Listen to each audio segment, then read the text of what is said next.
Welcome to the Tom Castro Shooting Academy podcast. You have now entered the next level. All right, welcome back, baby. It is 2026 in January. First podcast of the year is going to be with my buddy who was dumb enough to sign up and apply and get voted in to be the Area 2 director, Mr. Ian Parker. Welcome, buddy. Thanks for having me. Yeah, I mean, you told me not to do this. I don't know how many times, but here we are. Well, let's not forget that after I asked you that, I said, okay, man, if you're really serious, I'm 100% behind you because I think you'll be a great Area 2 director. You're super intelligent. You understand the sport. You are a uber competitor. Like, you compete all the time. You travel all over the country with me. So like, I see you a lot going to these things. So I'm like, all right, he's got a great base on what, the future of the sport is. And you're young. So that's, oh man, young. That's so great.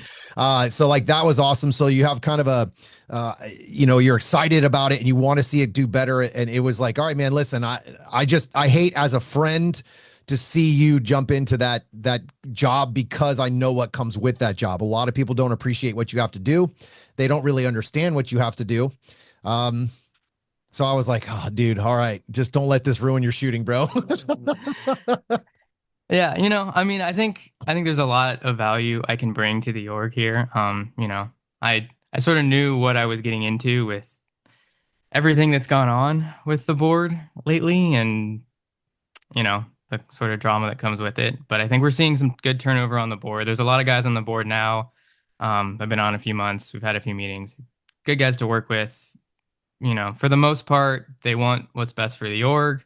And I think there's sort of a lot that people just kind of don't understand about what the board does and why they do it and how long it takes. And I'm hoping to, just with this conversation with you, like start to get people more informed about what's really going on and have some more opportunities to reach out to people and collect feedback, figure out what they actually want from the board. I think that's one of the issues that USPSA and the board has had, is not being able to reach people and sort of be able to listen to what they really want in a lot of effective ways.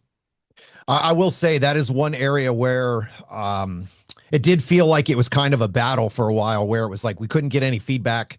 I know, and I don't, bro, I've kind of stepped away from all the politics. I just got kind of tired of getting my head chopped off for saying, basically what everyone says. And I just kind of was like, I'm done. I'm just going to focus on what I do. It does bug me sometimes when, some of these topics come up and you can't have a conversation about them. So like, there's obviously some stuff that we're going to talk about today that like the conversations needed to happen way before you became an area director. And it's nice that, when you came in, it was like, these are some of the conversations we had. Actually, I actually don't even think I asked you a single hot topic until you got voted in. And I said, all right, man. So like, you got some shit, don't you? And you're like, yeah, man, this is some topics I have to deal with. And I'm like, that sucks that this is the topic that you got to deal with when you come in.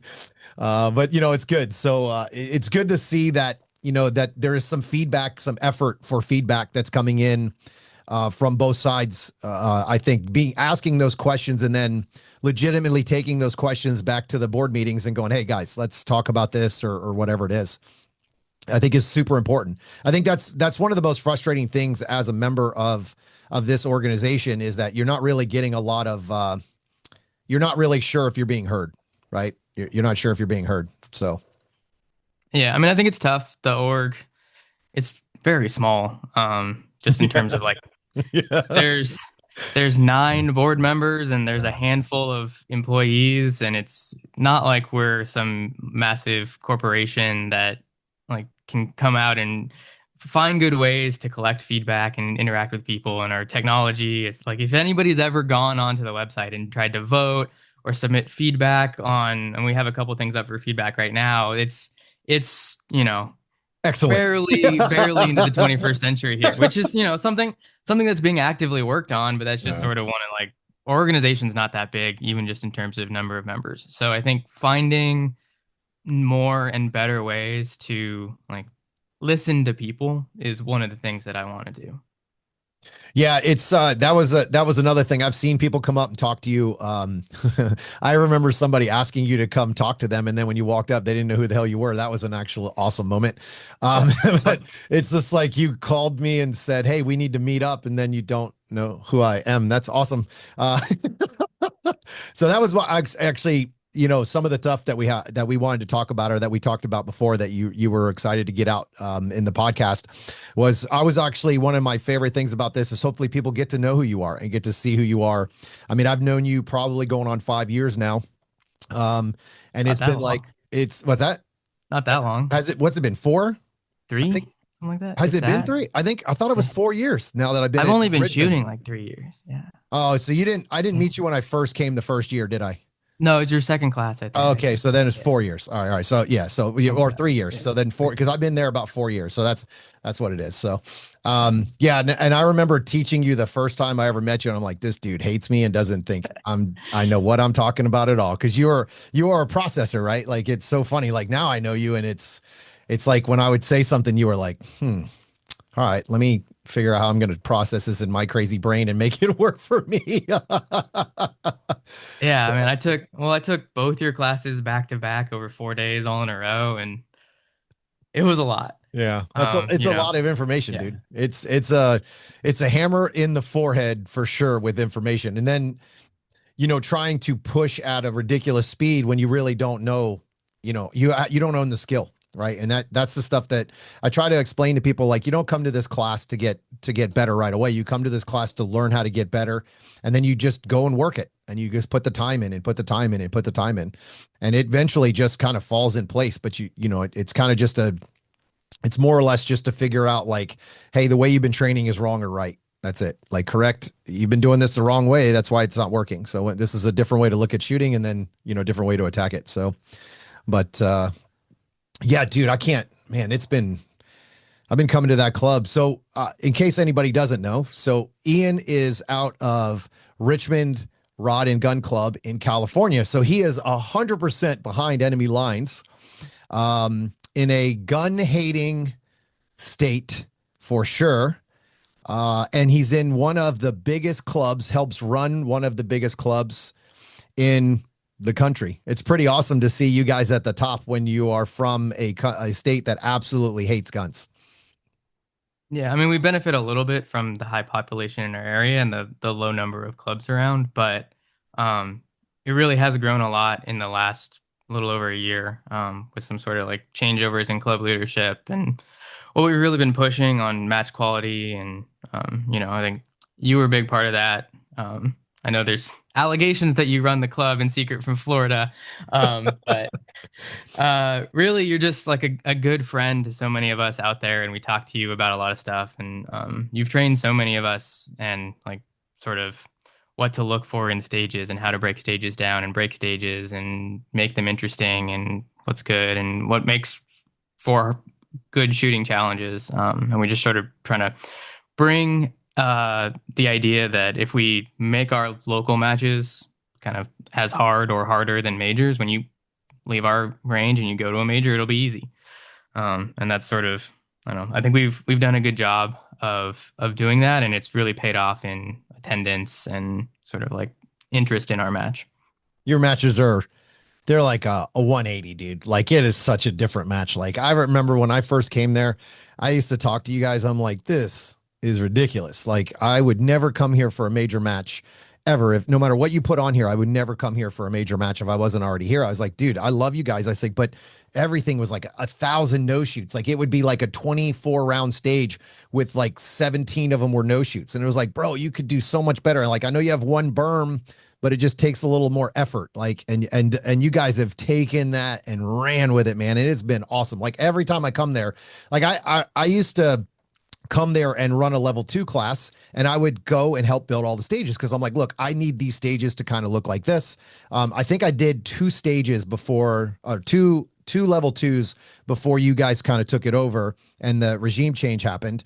And once you guys came in, the last two classes I've had the last 2 years, I walked in and I was like, I'm not touching nothing. This is awesome. I don't have to build anything. I get to just focus on, coming over and go, hey, let's make it a little adjustment here, a little adjustment there. But it's like, and that's just to kind of change to make the stage a little more difficult or the flow a little bit better or whatever I was looking for in my class. But it's been a complete change, man. And watching your like I actually stop and watch stages now when you guys shoot on the internet. So like before I would just go, nope, swipe like, love you, swipe. Because I was like, I already know it's just run to a port, shoot a bunch of hosers, stuff, and it's just you guys have really, really upgraded your standards there. And it's dude, the walls, everything has changed there. It's been so nice to see how much you guys have grown as a club. What's your plans for the growth in coming up now? So I know you have a big match coming up here. Is it in April? It's in April, right? It's the Alcatraz, Escape from Alcatraz. Yeah, the Escape from Alcatraz California State Championship. Yeah, I'm the MD for that. Um, we we sold that match out in like 40 minutes. Awesome. Which we kind of weren't expecting and we weren't prepared for. So, if squatting didn't go exactly how you wanted it to when you Yeah. signed up for that match, our bad. Yeah. We appreciate all the support and the signups. You know, it's more or less sorted out now, but That's good. could have been a little smoother. We'll do better next year. Yeah, we're at like 400 something total shooters right now for that match, which is like That's insane. that's a lot for um I mean, we're calling it the California State Championship, but there hasn't been one before, so this is the first year. So it's for a new match to have 400 shooters in it right away. That's, we appreciate all the support. So yeah, I mean, we're putting on that major. For now, that's sort of the only major we're planning for the year. There's another sort of like mini major kind of thing going to happen in October. Probably there'll be more about that later. I don't want to get into it. But we had two majors last year. We had the USPSA match. We had the PCSL match. That the PCSL match went over really well. I mean, you came out to it. We had a bunch like Max Legrandis, a bunch of other guys came out. But it was a lot of work, and we didn't, being a new thing, we didn't get the signups we thought we were going to get from it, and we just sort of like financially sort of decided we were going to take a year off. Let PCSL grow. PCSL Nationals this past year was really good. I think the sport's going to continue to grow, and that's great to see. I mean, I love the sport. It's good to have it's not competing with USPSA. They can both exist together. So, if there's interest, there's demand. We'll maybe bring that back in 27. If there's overwhelming interest in it, then we might get convinced to put something together later this year. But we need to hear from more people if that's what they want. Well, I can tell you right now, I loved the shit out of that match, and I wish I didn't. Because you just cost me a bunch of extra money, and now I had to get all back in. Now I got started in a whole nother set of guns, and but man, it was awesome. Like it honestly, dude, it lit a fire under me too. I was like, okay, I really like this style of shooting. Well, I love rifle and I love pistol. And then the only thing I don't like so far about PCSL is I don't really like that I have to figure out how to drop one of them and pick up another one because I'm really not doing so good. I literally tried everything I could to get DQ'd from PCSL Nationals. Like I tried everything I could. I think Ian was there with me, by the way. Like Ian and I shot, like me and a bunch of the California guys. If I get an opportunity to shoot with the Cali boys, I always try to squad up with them because we just have a absolute ball on the squad. And yeah, I definitely absolutely tried to DQ. Like I can't how many times the dump boxes are just not my friend, right? I haven't haven't done enough experience with them. I turned my safety off on the very first stage, which thank God it's PCSL and they treat everybody like adults. Like I literally watched the gun slide in and I'm like, I think I just turned my safety off and I just ran away, right? Like I didn't think anything of it. I just like, I'm not sure, but I got shit to do on the front here. So the RO's like, hey, procedural, you didn't turn your safety off. I was like, yeah, I literally watched it like in slow motion as I was going 100 miles an hour. I was like, I'm pretty sure I just turned that off. I threw a gun into a dump box. Well, I actually slid it in there, I thought very nicely. And instead I slid it on top sideways. Right over the top. Yeah, like right on there. But it stayed on, but it was still like, yeah, that's not that's not in the box. And I dropped my rifle. Bro, the sling drops off while I'm running. Oh man, what a mess. And then on That that same video. stage, dude, that Oh, same stage, a lot of people don't know because I didn't talk about it, but in that front, I tried to put the rifle in the box and it was just laying on there.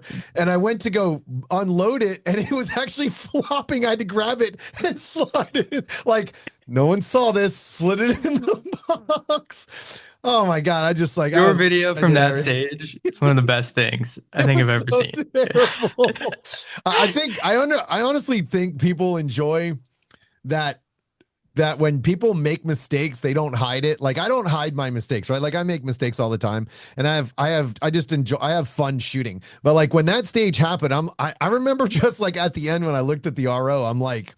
And he's like, "Hey, you forgot a target." I'm like, "Do you think I give a fuck about that target?" And we laughed so hard, like the whole squad. It was like, what in the hell just happened? It was a mess, dude. It was a mess. But I mean, fun. That was some of the best, that was some of the most fun I've had ever at a match. And Yeah. I don't know. I think it would have been worse if I was shooting bad. Like I was shooting really, really well. I felt really good. I just, I didn't sleep the night that day. I didn't sleep the night before, and I, I had lots of equipment issues that day also. So that's always a lot of fun to be doing.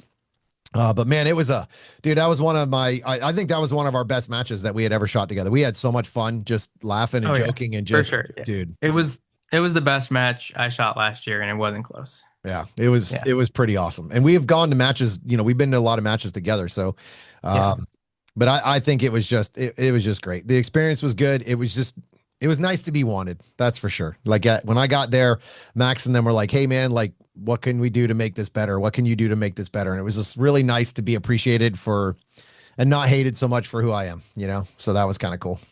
Yeah, I But mean that's the sort of attitude as a match director that you need to bring, especially at a nationals match. Like not just okay, let's put up some good stages or a test, and then like all right, everyone will shoot it, and who cares? But like the extra effort that they put in to making that like the whole experience at the match over the top. Like the shoot off, especially with you out there running the shoot off and just being Tom with a yeah, microphone while we were doing something that like there wasn't a lot on the line, but enough to keep it interesting. yeah, A nice break from like, all right, we gotta like really knuckle down and compete. We're just gonna like yeah. have a fun shoot off, and Tom's gonna talk a lot of shit, and we're gonna have a good time.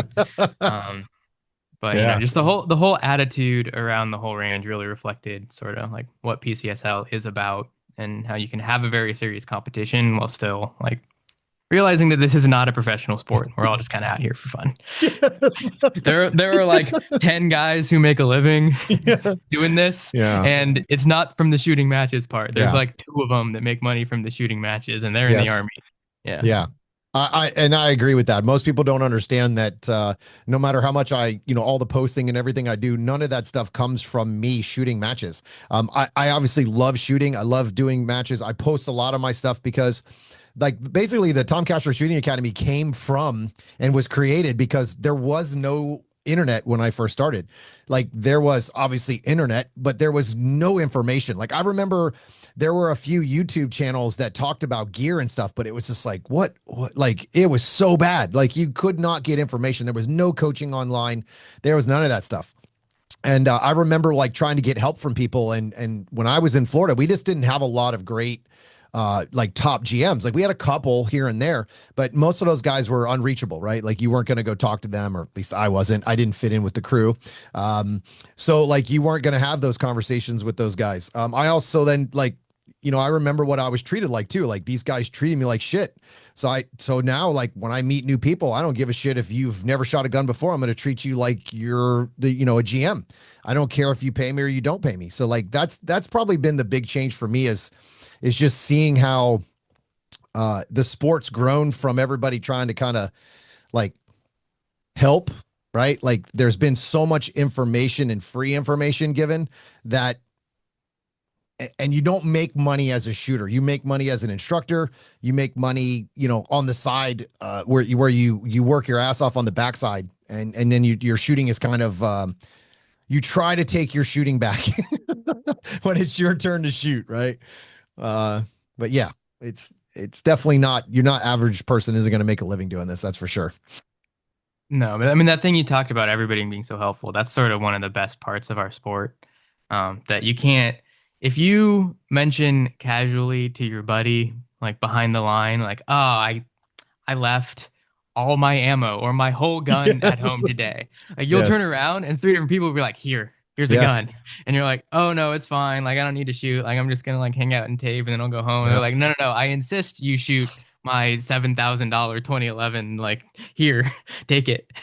Here's ammo with for it too. Like whatever, don't worry about it. Like Yeah. there people insist on helping you and it's it's great. And it's one of the things like I see with you all the time out walking stages at major matches. You'll be back there and somebody you don't know, not somebody who ever paid you or you've never coached before, will like be doing an obviously bad stage plan. And you're just back there like, all right, come here. Like, no, I can't watch you do this. Like, all Yeah. right, well, try this. And they're like, Yeah. oh wow, Tom, that's so good. And you're like, you know, I try you're to I try great to with that. I try to reel that in because I had a bad experience when I first started where I wasn't, the shooter I am today. I wasn't the coach I am today. Like I was starting to be.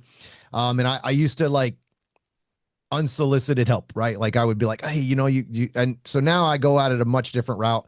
I usually wait for them to come to me. Or I'll say, hey, do you mind if I, show you something? Mhm. But most of the time I don't know, man. I love helping people get better. I love helping people, but unfortunately, you know how it is, dude. How I'm treated, so it's all what it is. So Yeah, it's like, I'm the big dick who runs around talking shit to everybody. I'm like, I don't know if you know this, but it's very rare that I talk shit to strangers. It's always my friends that you hear me talking shit to. So it's like I'm not really sure how, if my friend's not offended, why you're offended. Fits in well with where you live, dude. Honestly, yeah. like fits in super well in Cali. No, I mean, I think there is a huge misconception about who you are. And you, like, from people who clearly have never actually talked to you, but they heard you from 3 bays over Yeah. because they can hear you from 3 bays over. You sort of like, oh, wow, that's Tom Castro. And I was like, okay, Yeah. yeah. Like, when you actually know Tom, he's the best guy. He can't help it. He helps everybody with everything. Like, he's a super good dude to just shoot with and know. And he likes to have a good time and Oh, this is a best sport, like dude. yeah This is so awesome. we have such a good time just shooting the shit, talking shit on the range, at dinner, back at the Airbnb, the Dude, next week on Instagram. Tyler talking about us stealing his $1 bills from his $100 prize package. He's like counting his money every time Yeah, we leave the all house. 100 every time we came back. Yeah. Then he goes, I go, what are you gonna do with that 100? He goes, I'm probably gonna give it to Ian for this Airbnb. It's like, yeah, that $100 that you just got off that prize package, bro. You actually never owned that. Like you literally just transferred it from one hand to someone else's hand. Uh, yeah, that what did you think about how PCSL did the prize package? So in case you guys don't know, if you haven't didn't go to PCSL Nationals, one of the things that they did that I thought was really, really cool is everybody got a prize. That's obviously pretty insane that they had that many prizes. And I know I did get some feedback from a few people complaining that the prizes packages weren't very good or very even. And I will tell you, they were pretty close. I mean, you can only do what you can do. But what they did for the prize packages is you did a shoot off, and then for the shoot offs, it counted for nothing other than your position of the prize. So in other words, if you won the shoot off high overall, you got first pick on the table. And then from there, I think second got their pick, and then it went random. So that was kind of cool because it gave you an opportunity to like, it made the shoot off just enough. Like you had a little of like motivation to chase like maybe a win.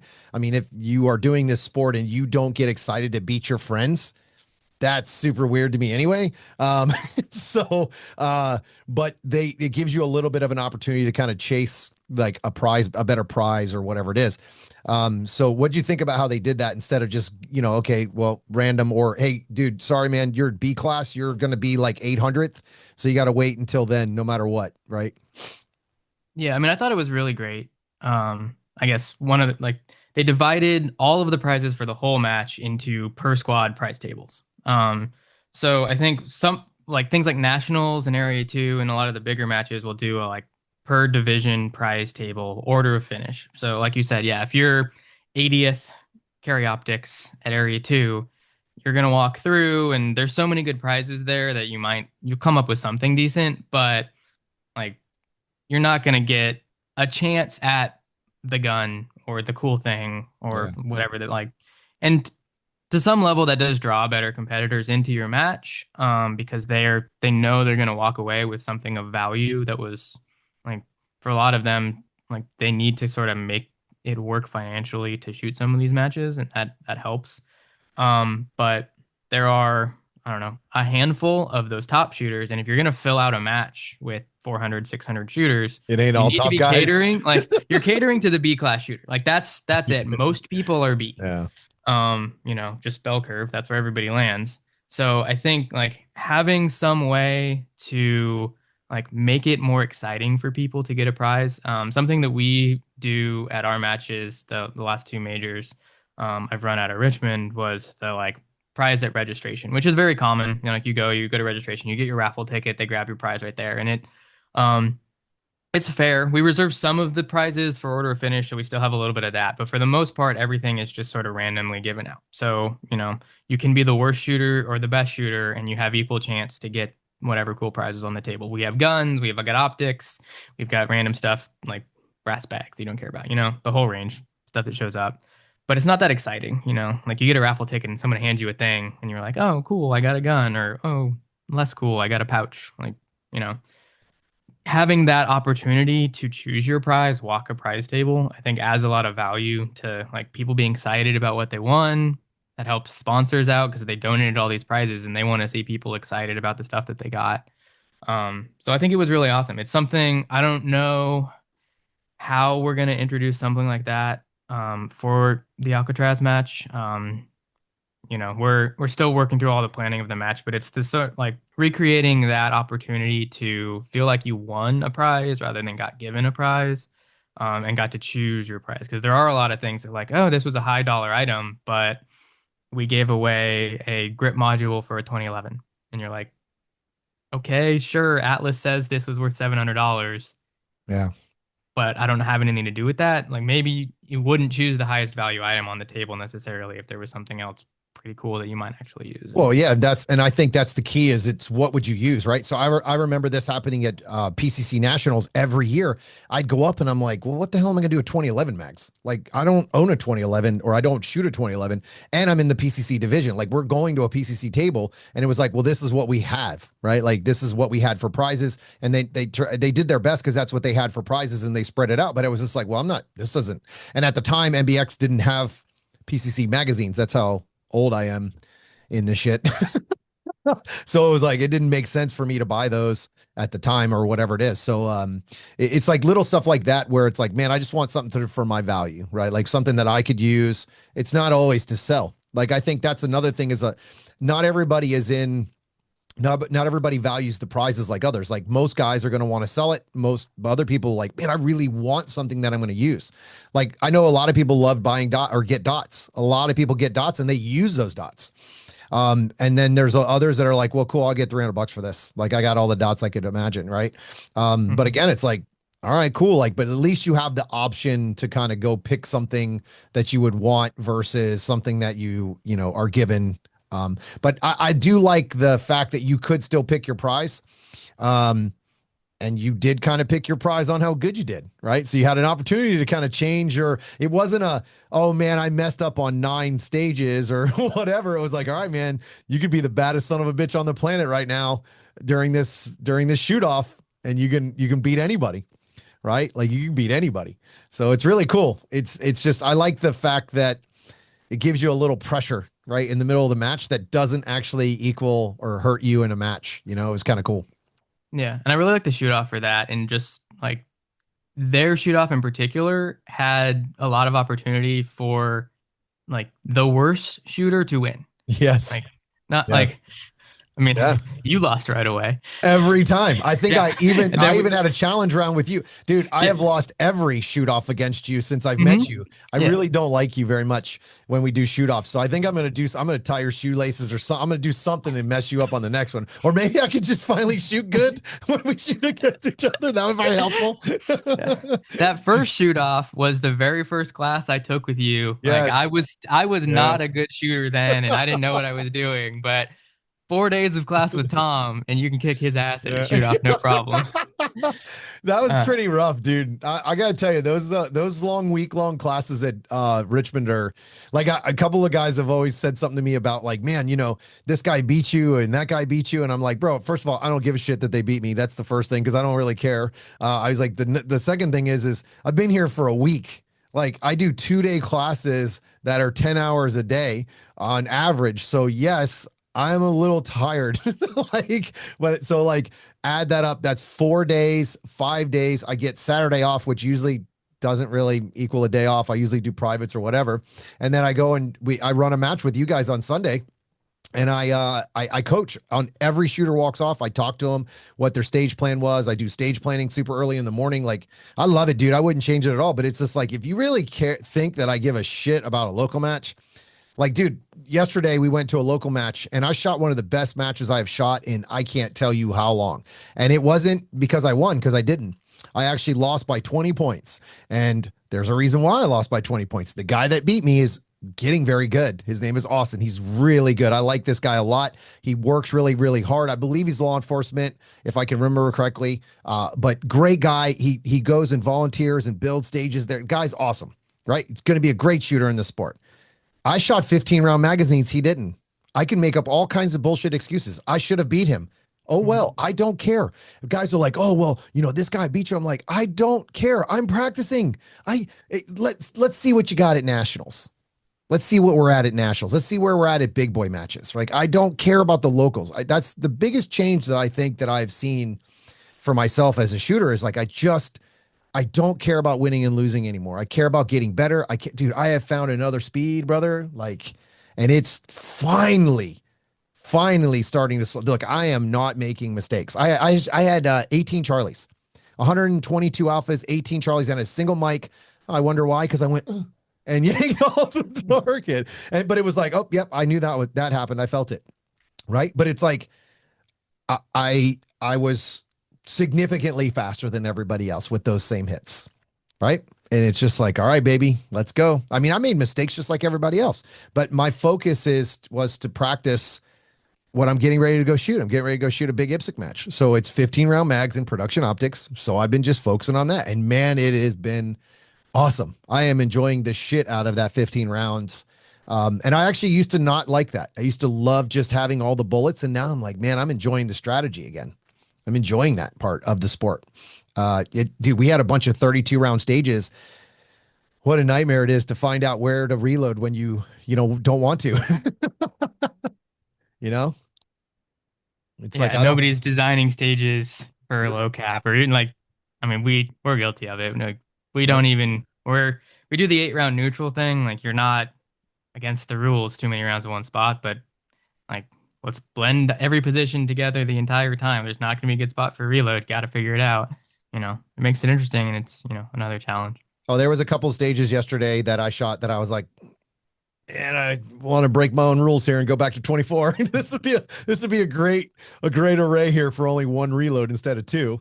But yeah, I mean, dude, it was worth it. I had the best match I've had in a long, long time. I was mentally focused. I actually got some sleep. I treated it. I just treated it a lot differently. I've been working a lot on the focus part. I've been losing focus in the middle of the match. Right. And I can't have those anymore. This is where these guys are beating me. It's not a skill thing anymore, right? It's a mental thing. I'm just losing focus in the middle of a match. I'm not locked in when I'm supposed to be. Even when I'm tired, it's still no excuse. I should be locked in. I'm losing some of the details in stage planning that are important. Like this weekend, I shot a match that weekend, like I was talking about earlier. I kept missing steel. Well, I just kept pointing at it in the walkthrough. I never actually like said, stop, prep, do whatever I had to do mentally. Dude, dude, next two stages, boom, boom, like, oh, yeah, that's well, that's so easy. It's like, dude, it's like it's not a shooting skill, it's a mental skill, right? Thing. So it's just like getting back to treating every stage or practice run important, and that's been a big change for me this year. I knew I had to make some changes this year, especially at the speed I'm going. Right, so like right now, if I don't focus on those things, man, you can just run right by shit and not even know what you got. So it's been a big change for me this year for sure, and I'm really happy with where I'm at. I'm not so happy with the gun situation. I'm shooting the Canic again. It's been shooting great, but I really miss my Walther. So those things they're in the shop. They're looking at them. I think I got them figured out, or they figured out what's wrong with it. It was basically an extractor spring, but I don't know. We'll figure it out. So it's very rare. You know me, dude. I don't care what I shoot, but it's very rare that I'm just like, man, I really want that specific gun. I really enjoy shooting that gun. So I enjoy shooting it. What you shoot mostly PCC, correct? Yeah. Yeah. Why? And What that's, made you go to that? Were you rifle before, or did you just pick? Did you start with pistol first when you first started? I mean, I started carry optics like everybody else. It was a lot of fun. That's what I was shooting the first time I took a class from you. Yep. And I think just somewhere along the line, I looked at somebody shooting PCC and thought I would try it. I put together a like random parts bin, stuff I had laying around, bought a PSA upper. Like this Yeah. thing had a 16-inch barrel and then a 3-inch comp on it. And like I didn't have a Glock mag lower in California, so it's a pain in the ass to get a new gun. So I got one of Yeah. those magazine well insert things to take Glock mags in a regular AR. And Let's so I'm running go. around with that. And I was like, wow, okay. I'm like instantly like way better. Yeah. Because at that point, I mean, you probably remember my problem at that point was the gun. Hmm. Um, like I was working on a lot of the movement stuff you were talking about. I was already like too fast for my shooting, and I was doing your stuff and like getting the movement and everything else down, but I wasn't patient enough with the gun. And I would once I picture two targets, ignore like Tom has rules. Fuck that, Yeah. I know better. Um, you know. So I think like the PCC just allowed me to like kind of isolate everything but the gun in my shooting. And PCC makes everything else so much harder. Like, every little movement you do moves the gun so much. It's attached to your shoulder, so you got to really watch what your dot is doing and understand how your movement's affecting the gun. But then when it comes time to actually put two on a target, needs less focus. Hmm. I have been shooting a lot more pistol lately, like in the off season, sort of around now. I've been shooting pistol a lot. Cross training with that, getting back to it. It's fun too. But sort of like I was shooting PCC when I started to get like almost good at this sport. So that's sort of like where I'm at right now. And I think I'll stick with that for a little bit as long as I'm, sort of chasing decent performance in major matches with it. And I think once I get to the point where I've kind of hit my goals with PCC, I'll probably switch over back to pistol for a year or two here and there. But you know, Yeah, once you dedicate yourself back to pistol, man, you'll get way better at it, obviously, because the rifle is going to taught you how to shoot. Like I try to explain that to people, like where all my movement philosophies come from, all the knowledge I have from movement all came from being a PCC shooter when I first started. Like I started with a pistol. I did 6 months of production, which production was super hot when I started. 10 rounds, everybody. I learned how to break down stages in 10 rounds. But the problem is no matter what else I picked up, I broke it down in 10 round stages because that's what I, was trained on, or that's how I learned. And then once I picked up the rifle, man, I realized like, whoa, I have unlimited bullets. I never have to stop. This is great. And then I didn't understand that flying out of bounds 6 feet, even though it felt awesome, was terrible. Leaning and falling and, on the last shot wasn't necessary. Like that sounds kind of familiar, doesn't it? I know a guy on the podcast right now that might do that stuff. So, yeah, but all these little things started to make sense. And I was like, oh, if I move, the gun moves. And if the gun moves, the bullets move, even though I thought I hit the target. So I started paying way more attention to my movement with the rifle. And then honestly, man, the first time I picked up the carry optics gun, other than, not really understanding how to grip the gun. I mean, I was okay at holding the gun. but not really understanding like the fundamentals of like a perfect grip or what a great grip is or a consistent grip.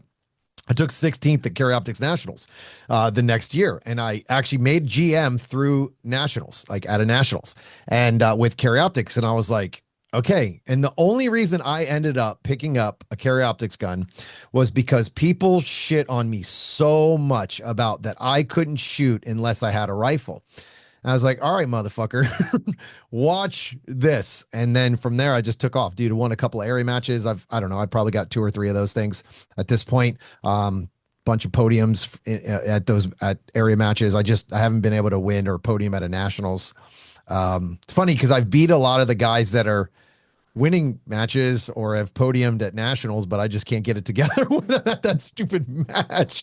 But yeah, man, it's really crazy to kind of see how, you know, a lot of people they'll shit and poo poo on the rifle and then not realize how much training benefits come from learning the rifle, especially PCC, bro, because it's so cheap to shoot. Like, I'm actually thinking about uh, getting putting on the JP5, actually putting my optic system on that and training with it a little bit. Obviously not long distance, but like really getting used to the side mount instead of shooting the AR. It saved me a lot of money, I think. You know? Yeah, and one of the things I liked a lot about the first couple PCSL matches we shot was that people who never had shot a rifle in competition picked it up and went, "Oh, okay, yeah. No, this isn't just a cheat code. You're like, Yeah. I don't know how to run with this thing. How do you do that?" Like we Yeah. were around a wall and stuff. I was like, "Yeah, okay, it's Yeah. not just automatically easier. Yes, standing still on a 25 Yeah. yard target, I'm gonna split it faster. Yeah. But all the rest of it, there's actual like cross training and good skill that you get from shooting both platforms." I think the days of becoming a GM with a rifle and never shooting it are gone. Like the hit factors are way too high. There's too many really good shooters that have set those hit factors really high. I would love to say that I was one of them for sure. You know, Max is obviously the king of the castle for sure. But like when I first started, dude, guys would be like, "Oh, you're only a GM because of classifiers." I'm like, I don't know if you know this, but the classifiers are legit now. Like you can't make GM. You got to run one of these. You got to shoot 6 shots and a 20-yard transition here and go through all these targets in 2 seconds. Like you understand that? Like you got to shoot this in 2 seconds with all alphas. And it was just like, let me see you try it. And it was like, dude, their draw was 1 full second. I'm like, well, good luck with the rest of the stage. You know, it's like, you're not going to get that. But it's just like, these are the things where, you know, as the sports evolved, the guns evolved and the shooters have evolved. And it's like, dude, the technology and the like how flat the guns shoot right now are ridiculous. That's actually something I'm working on right now. I'm going to try to reach out to Mean Arms and get get one of their rifles and compare it to the JP. I'm extremely excited to try that because I've had a lot of experience with the JP5 and that gun is awesome. That's what you shoot now, right? Yeah, I shoot a JP5. Yeah. Yeah. Love that gun, Um, dude. I know guys locally with the malls, the mean arm stuff. They're good. I mean, it's basically the same concept. Yeah. I think you can't go wrong with either one. I like my JP5 a lot. If you're gonna buy just a whole rifle, Hmm. JP's like you get a whole rifle. If you have a lower and you just want to put a new upper on it, probably get them all. You know, I think if you they're, can. I think honestly, they're both pretty darn close in cost, either route you go. I Yeah. think the difference between the mall or the Mean Arms and the JP5 is JP is pretty proprietary. You're going to be buying parts from them.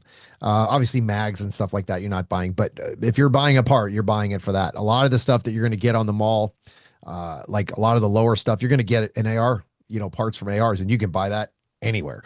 So there's a lot of that stuff where I think it just depends on what you're. I would never buy a gun because owns it. Because just in case anybody didn't know this, Max owned a JP5 and won nationals, and Max had a Mean Arms and won nationals. That's so weird that two different guns. Max also won with his own guns that he built, you know, with out of a box of parts. Could have to do with maybe being a good shooter is important, Yeah. you know. Probably win with a lever gun at this point. Yeah. Dude, Yeah. I swear to God, if I lose him with a lever gun, I'm quitting. That's it. I just Yeah. can't let that Yeah. happen. Yeah. Like No. he beats my ass so much already. I can't. Yeah. The ego, that little ego that I have, I can't handle it anymore. Dude, we shot a South Carolina sectional last year. He came and shot the match for the first time, but that was my last year, and we did a shoot off together. And dude, I was shooting. I'd worked the match, so I was pretty tired. But he had come in at like 4 in the morning. Like he came in super late, super early, and he's like flew in late or whatever. Had no sleep also, and so we shoot it at the shoot off. So somebody asked us if we could shoot against each other, or whatever, and I'm like, yeah, whatever, we'll shoot against each other. So him and I versus each other in PCC, and dude, I almost had him twice. Like almost had him right. Again, me and my shoot offs, right? So I almost had him twice.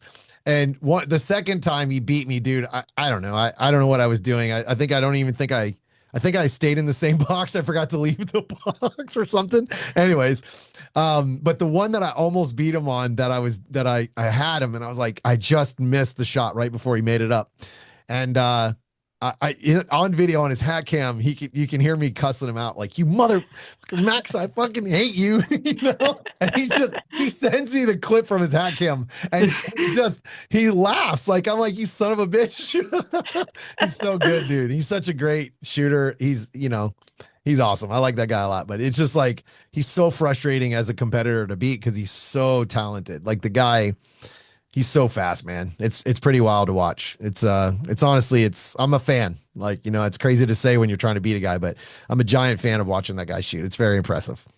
Yeah, just So, like this level that he approaches everything at is just so beyond everything. Like having spent a decent amount of time with him when he came out for our PCSL match yeah. last year, and like watching him shoot and like talking to him about how he's breaking down stages, it was like, okay, yeah, I'm not, Yeah. I'm not there with you. Yeah. Yeah. You're considering things that like Yeah. that doesn't matter to me. Yeah. I think I'm a pretty good shooter, but Yeah. that I'm not thinking about that. I think a lot of the stuff too with guys like him are they know their own skills so well. They know their own talents and their own like the things that they'll make mistakes on, and like we do a lot of the same stuff, a lot of similar things. I feel like I attack like he does. I just can't. He's just so consistent. Like the thing is he shoots at that level all the time. Like there's no drop off, right? Like I feel like sometimes I have like a drop off, like just physically. Like I'm like, all right, well, I'm gonna run really hard here, and then I'm just like, bro, like I'm bigger than that guy. I should be outrunning him at least, and he's just like, nope, I didn't catch him. But him and Christian Seiler are the two guys that I think that win with their gun. And I that doesn't mean they're not good at all the rest of the stuff, but I mean, those two guys out of all the people that I watch shoot in this sport, they dominate with the gun. Like they can shoot so fast and still accurate, like just crazy splits, crazy shots. Like it's pretty wild to watch where you're like, I don't know if I can beat that because of the gun, right? Like I can't shoot a 10 split on demand like he can. Like I get some, but I mean, I feel like I shoot pretty fast, but I'm like, good Lord, like that dude intentionally does that. I'm like, okay, I'm not that good. Yeah, he's thinking about his splits on every target, like planning it. Yes. Yeah, it's Like wild. Yeah. you've seen Max's metronome video, right? Yeah. I don't think I Yeah. have. No, Oh, does he have a he's got metronome? this video. He's got this video like with a metronome, and he's like, "Oh, get a metronome app on your phone, and like, okay, I'm gonna put up 14 splits, and then I'm gonna switch to 12 splits, and like listen for the difference, and then you at home like do it on your phone and like dry fire, like practice 14s, and then practice like getting down to 12s." And I'm like sitting there Yeah. like, I don't hear the difference, Max. And he's like, okay, 12 splits is like tick, tick, tick, tick, tick. It's like I can't. No, I don't I'm have. telling you, I don't man, have his that. brain Yeah. works in slow motion. Yeah. I'm telling you, people don't realize that his brain works in slow motion. I had a guy, I shot against him at last year's match that he's getting ready to come to again in PCC. We're getting ready for the world shoot. And we had the same exact stage. He shoots, I see I actually had him, I actually recorded it because he posted it. And we have the same exact run. And I have a miss, and you can see me go, oh, miss, makeup. Dude, the bullet is still hitting the dirt when he sends the makeup shot because he just could process that information so much faster. I'm like, what the hell? Like, oh, well, I can't do that. And it's awesome to watch, but it's like so frustrating when you work really hard. Dude, that guy doesn't even practice half the time. It's so irritating. I'm like, dude, I think he gets worse when he practices. That's what he he's said at he's one of the actually matches. told me Like he that. like needed to quit practicing. He Yeah. said you need to be more like me, dude, and just go out and shoot when it's your turn. I'm like, dude, I would probably fall and trip and shoot myself in the foot if I had to do that. I was like, that's not happening. Um, that's not happening. That's crazy. Um, it's a pretty wild thing to watch that dude, like to watch that guy shoot. And then if you've ever shot with him on the same squad, it's like, whoa, which I have quite a bit. So it's like, I don't know. It's weird because like I'm such a fan of like specific guys that I watch and their talent. And I think I'm the only fanboy on the super squad that walks up to him and go, dude, that was a great run, dude. Like, that was a good run, dude. And everybody else is like, I hate it. And I'm just Me. like, nah, dude, that was awesome. So it was pretty cool. Shooting with them at the World Shoot was a pretty amazing experience. That was probably one of my favorite World Shoot or my favorite Super Squad experience. Um, they really accepted me and let me be me, and I got to have fun, dude. I think hopefully I made it a good experience for them because we just had a good time and it didn't feel like a lot of pressure. I hope, but it was fun, dude. It was a really great experience to watch those guys go win a gold medal together. It was really cool. So really, really cool. All right, man. So I got a couple of questions. I got a couple of questions on Instagram. I posted earlier, so let's start with it. So you wear orange a lot, right? So that's your Yeah. jam. Yeah, Yeah, let's right here. go. Yeah, we got Let's go. the Ian Castro Shooting Let's Academy. go. Where did the Ian Castro Shooting Academy come from? Uh, well, I just figured I was kicking your ass so bad. That I mean, I put together. If people haven't seen the video, it's on Instagram. It's They can see the official awesome. announcement. Yeah, I mean, I beat you. I beat you at several matches in a row, and Yeah. the shoot off again.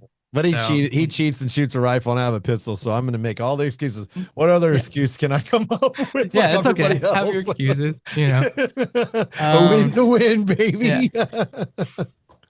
I don't know. That's awesome. Orange was just always my favorite color That's growing up. cool. So you get into this sport and you're sort of like, seems like you show up and you show up with your like, I like guns. Here's my tactical belt and my thigh strap and camo pants. And it wasn't full on thigh strap, but I did have the camo Yeah. pants. Um, and then you look around and you see everybody else is in like the brightest colors with like paint bright guns painted different colors, and everyone's like, "Oh, look at my new open gun that is like the most obnoxious color." And it was like, "Okay, yeah, we're having a good time with this. Like, you got to pick your color." So orange just made sense. When I ordered my rifle, I was like, "What would be the most obnoxious thing to have on a rifle?" Yeah, bright orange, the whole thing. Like Yeah. everybody like black rifle. Like, nope, this is like we're playing a game. This is a toy. Like, let's Yeah. make it look fun. Dude, Um, I still have a picture of you and I where you were holding your rifle in front of your jersey. I was wearing my orange outfit and I hid behind you and you disappeared almost. So yeah. I would like to say, I almost forgot to talk about this. The Alcatraz match, I think I'm a big part of the reason why that match happened because of last year. I had the dickhead take my guns from me and accuse me of stalking him as another grown adult man. What a bitch, might I add. It's so I went my very next the very next once I got my guns back, I actually was going to California. So I brought the orange jumpsuit and shot the match in the orange jumpsuit, and Ian was wearing his orange and I stood right. I gotta find that. I gotta put that in here because that was one of my favorite moments and pictures for sure. And actually I think I'm pretty sure we posted it. But it was awesome, man. It was hilarious running around in that orange jumpsuit. That's for sure. Yeah, I mean you are 100% the reason the name of the match is Escape from Alcatraz. We were putting together what we were gonna do this year, and Yeah, it's it's like awesome. we'd already thrown that idea around. We're like, yeah, okay, that's a really good theme. Like, it'll be a fun time, and You guys do it. You Castro's guys locked up in do an awesome Alcatraz. job. Yeah. Yeah. So we have some I actually have a whole list of props and like ideas for the match that I want to do like that kind of fit. Uh dude, I'm excited about this. I'm actually really excited about that match. Dude, you got a lot of guys coming from out of state, I think, too. Like I know myself, Alberto is coming. We got quite a few guys coming in for that match. That's from out of state. Dan's coming from Virginia, the guy that you met from the class. Yeah. He's coming Yeah. in. So all because of us having this conversation over and over again every time we meet somebody.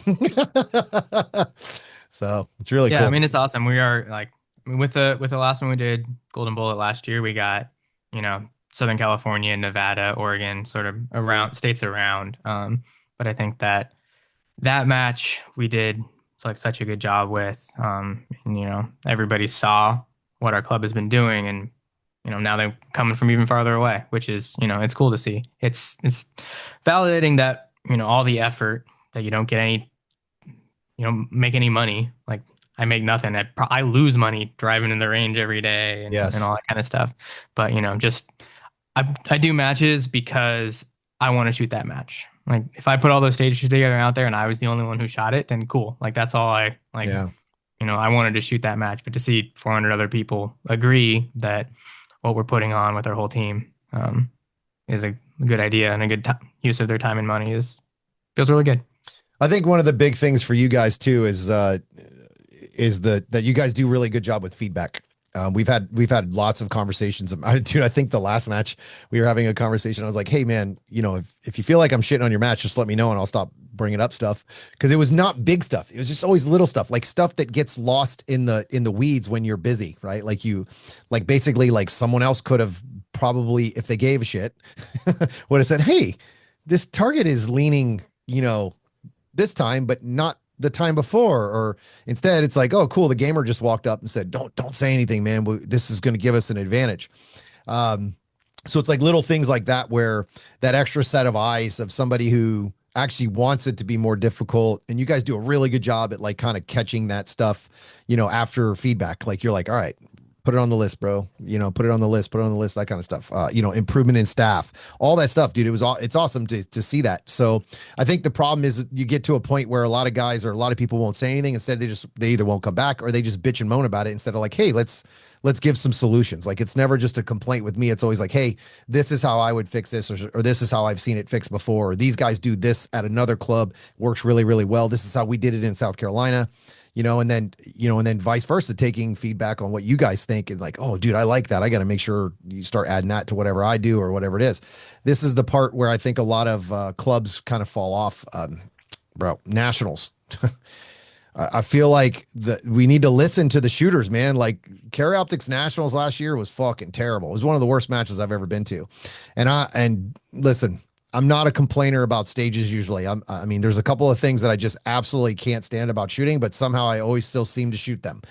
Virginia count is bullshit. We need to get rid of it. And if you do a Virginia count, don't make it so ridiculous where you got one-handed, tuxedos at 50 effing yards where you're just trying to give people penalties. Like that kind of stuff is just pointless to do to people. It doesn't make the match better.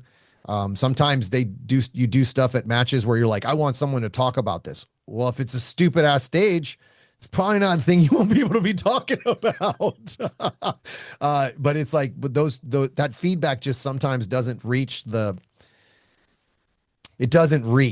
right? It's like, come on, guys, like you got to listen for this stuff. Like these are the conversations that like these are your customers. We're paying $400 for a match, and it's just like, holy shit, dude, I don't even want to come back. Taking advantage that it's a nationals is not the way to be, in my opinion, as a match director, right?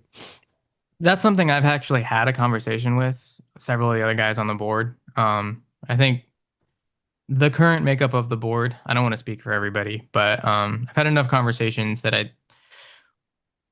we're gonna make some changes, I think. I hope. I've got some ideas. We have our yearly planning meeting in February coming up where we sort of talk about this sort of stuff that isn't like appropriate for a board meeting, but where we can sort of all get on the same page between the elected board members, the actual employees of the organization, and sort of like workshop and figure out like what we know from experience needs to change and hopefully better ways to get feedback. Because like no no we put out a survey after every nationals to all the shooters, and anytime you ask like send people a survey, if you're lucky if your response rate's 20%. Yeah, it's terrible. And like really you're gonna get the people like very very involved, like I'm sure a bunch of the staff fill out the survey because they're super invested in it and they really like nationals. And then you're gonna get some people complaining, but a lot of the complaints are just like, "This really sucked." Yeah. Like that's okay, it sucked, Yeah. but like, what would you Why? do better? What like Yeah. what part of it was lacking or did you not enjoy? What parts did you enjoy despite the fact that overall it sucked? I don't know, like one of the things that happened, not with nationals, but at Area 3 last year. It was a brand new range, the first match they had out there. The windiest match I think I've ever been at. Middle of the plains in South Dakota. You get a lot of wind out there. Um, and they had a lot of problems with some of their stages. Steel calibration was an issue. They had some drop turning targets that are a problem, like the stuff that happens when it's your first time putting on a match in a brand new range. It wasn't even, I think they had run one local if like before this level 3 they put on there. Yeah. But awesome facility, great, like the stages were awesome, the staff was incredible, like the attention to detail from the construction and the stage design was awesome. But so many people just like bitched and moaned about that match that they're like, all right, we're not having it here next year. Maybe it'll come back, but like other than, some weather problems that they'll learn from and they'll solve next year, like it totally could go back there. I would love to see it back there. And hopefully it will be in the future. But I think like people just complain about that sort of stuff. That's like, can't you take a step back and realize like they screwed up, but they're gonna know that too. Like they didn't want everybody out there till dark because we had too many reshoots and like have to do 100 calibration calls on every popper. Like that's sort of stuff that like will get fixed. You know. I think it's just easier to bitch and moan than to just step back and go, man, it must really suck to set up a match and then shit go wrong. Oh, Instead, I'm gonna bitch and complain and never volunteer. I'm never gonna go out and reset up a target. I'm not gonna do this. I'm not gonna do that. It's like, we've gotten to a take culture. Like everybody just wants to take and take and take and take. And then I learned my lesson, dude. I volunteered in this sport for I would say 7 years. I'm going into eight. This is my 8th year. And I'm done. Like I pick and choose who I help now, right? Like I went to PCSL and I went and helped Max as much as I could. Dude, they had so much done before I even got there. I felt like I didn't do anything. I hung all the targets and that took all day. That was crazy. I didn't realize how long that took. I forgot how long that took. I haven't done South Carolina in almost a year. So I was like, holy shit, that took all day of just me doing that. I was like, I did that. That's all I did was just focus on hanging targets all day. Um, and then like you just kind of step back and you're just like, all right, well, like we had some problems at PCSL. Jason just ran around and fixed a few things. There was a couple walls here and there. It's like, no problem. Let's just fix it up. But it's just like, you don't realize like that you spend all this time and you just hope for perfection. And sometimes it doesn't always work out. Like, dude, the thing with the weather, how can you blame the weather for anything? Like, okay, this sucks. Like, how is that the RO's fault? How is that the range master fault? That just sucks. Like, it's just shitty. Dude, I've been to a couple of times. I've been to your place where it's like 40 effing degrees and it's freezing. The wind's blowing 40 miles an hour, and we're in the middle of class. And I never said, "Blow, this place sucks." I was just like, "Whoa, this is cold. Let's get to work." The more we're moving around, is the warmer we are. It's like, I don't understand. I think those people are just miserable anyway, and there's nothing you can do about it. And it's frustrating to see that a good range and people that are volunteering quit, right? That's usually what happens in this sport. I give them, it's always the third year. um Most people that stick around for the third year, those are the ones that volunteer the most. Those are the ones that want to work the most. Those are the ones that are like, man, I want to grow the sport. And then somebody fucks it up. They run them off. They always run them off. Dude, listen, they almost got me. They almost got me. I almost stopped volunteering completely. Now I just pick and choose who I go see and who I go help. Like we talked about this before. I want to come up. I'm going to try to come up a couple of days of one of the weeks here soon and try to come help build some of the stuff for Alcatraz. Cause it's like some of this stuff isn't just like walls. Like we're talking like weird looking props, like cool looking shit to kind of fit the theme of the match. So it's like, I was like, cool, I can come help do that. Right. It's like, but it's not, and I don't get anything financially. It's no, not you like, hey, hey, lose hey, something for it. Yeah. hook me up with Yeah. some money, bro. Like, actually, Yeah. I'm probably going to lose the most money out of any match that I've ever shot at this one because I sponsored. the match, right? Like Yeah.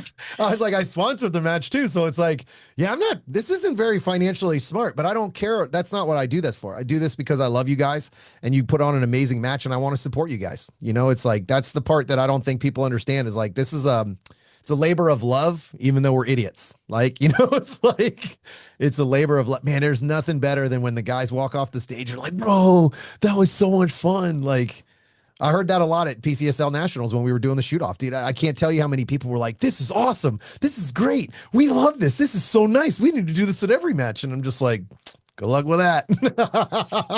That's something we talked about too. It was like, Yeah. I really want to do that, but I don't know if we can Yeah. do it without Tom. Yeah. Like, Well, yeah, dude, I think or there's a yeah. level of energy that has to be in there. I mean, imagine Mhm. watching a football game or a baseball game without a good announcer. It's that Yeah. concept, right? It doesn't have to be a lot of shit talk, but you got to have a certain amount of energy to like I don't know. You just like there are just people that just are miserable in life, and when they walk up, you're like, let's see if we can make that guy less grumpy and have a good time. You know, uh, yeah, it's cool, dude. It was a fun experience, and I just wish more energy was like there was more matches that had the energy like that, right? I felt like the energy was super high at that match the whole time. It was really really cool to watch. You know, really cool. So like, dude, your match, your PCSL match, that shit was so much fun.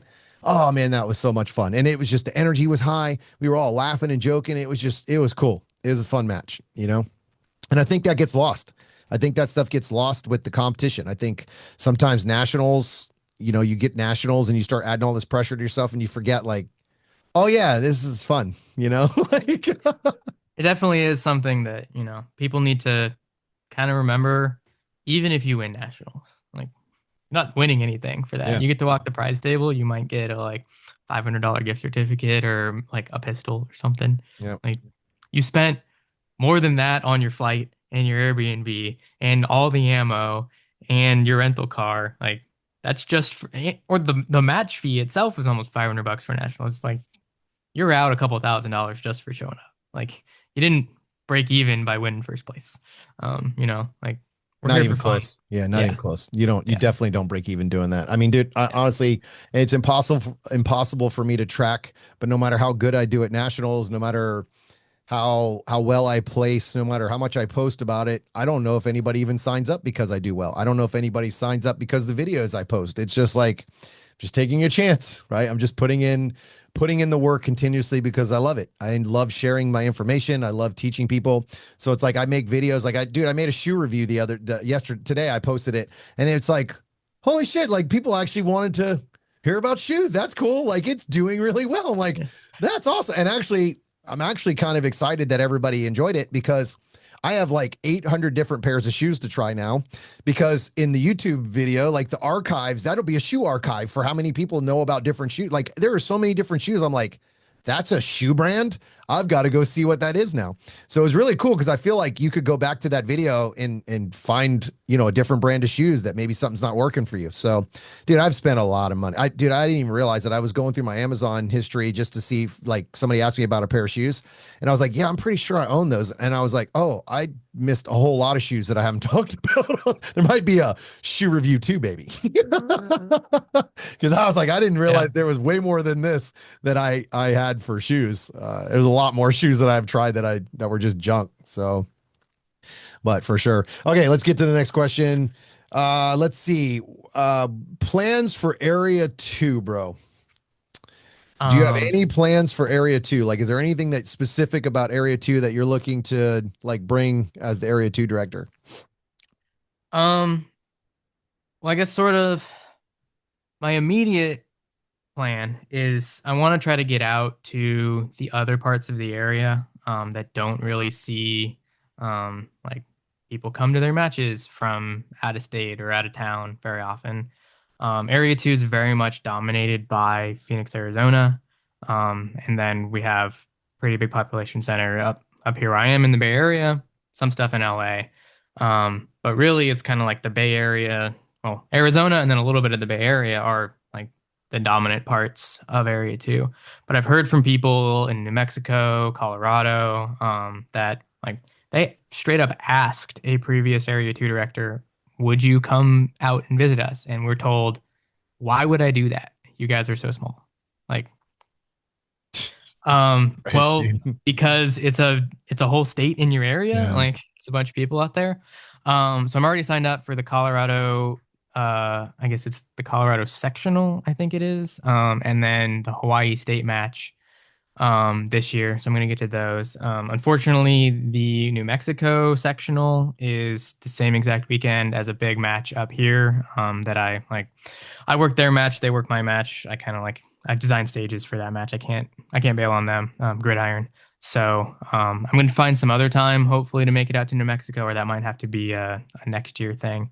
But just sort of like getting out, talking to people, figure out like Arizona and the Bay Area and LA have huge population centers and are growing, but these other places are telling me that they're having trouble filling matches and they're not growing the sport. And it's like the sport in general is growing.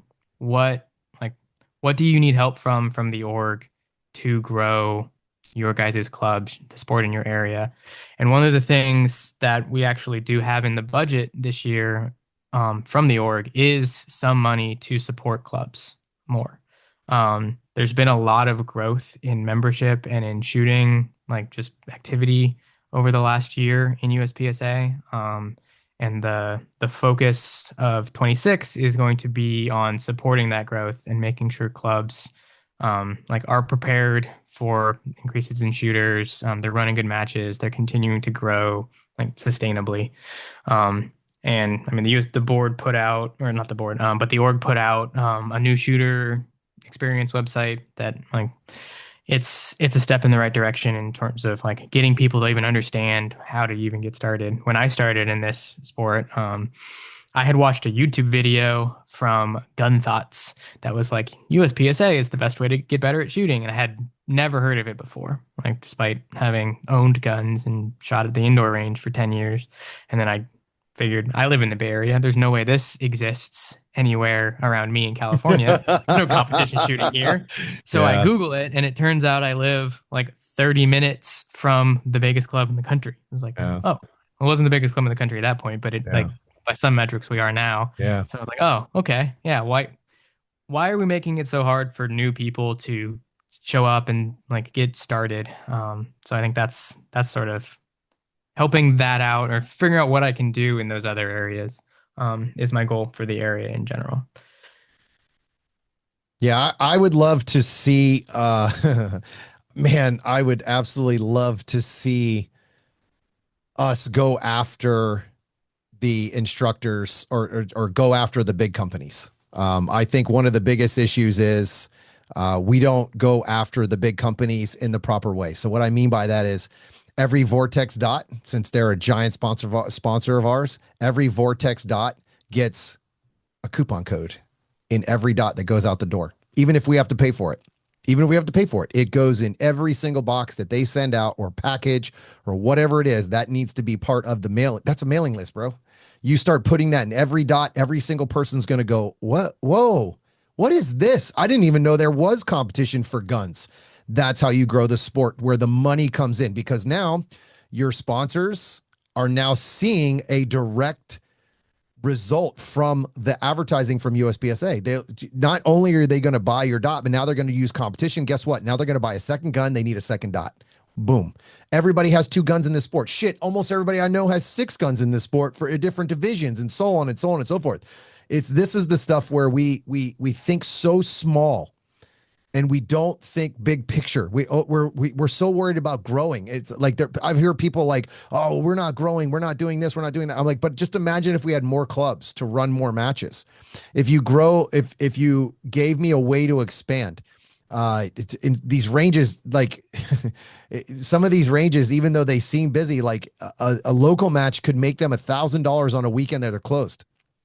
$1,000 in the range's pocket is a lot, but they don't understand the expansion or the cost. Like, so basically if you buy a steel challenge set, it's $10,000. Well, most clubs don't have $10,000 sitting in their pocket to buy that first set of steel. So that's the kind of stuff where it's like, there could be an idea where somebody says, "Hey, listen, we have discounts with steel. We have a steel company. These guys, da da da.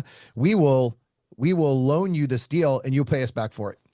That's simple. And it could just be, and not obviously there's contracts and so on and so forth.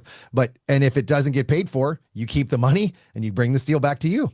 Like these are the things where, somebody's on the line for it and it gives you an opportunity. Like I remember when I first started running a club, I was just like, we need more steel, man. I had to go to the range owner with the two other guys that I was running it with and say, hey, we need more steel. Right. And they had to fit the bill for the steel or we wouldn't have got more. Right. And it's like, those are the things what keeps a club from growing. Right. Or even starting. It's the equipment. Like who's going to go put up walls? Who's going to build walls? The volunteers have to do that. I had to go build walls, wall stands, all that shit doesn't get created by its own. You got to buy it or make it.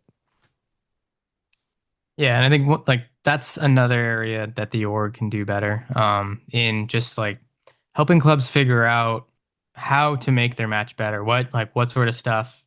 Maybe they have a handful of walls that have been around forever and some random target stands, and they might have a few poppers. They probably don't have a swinger.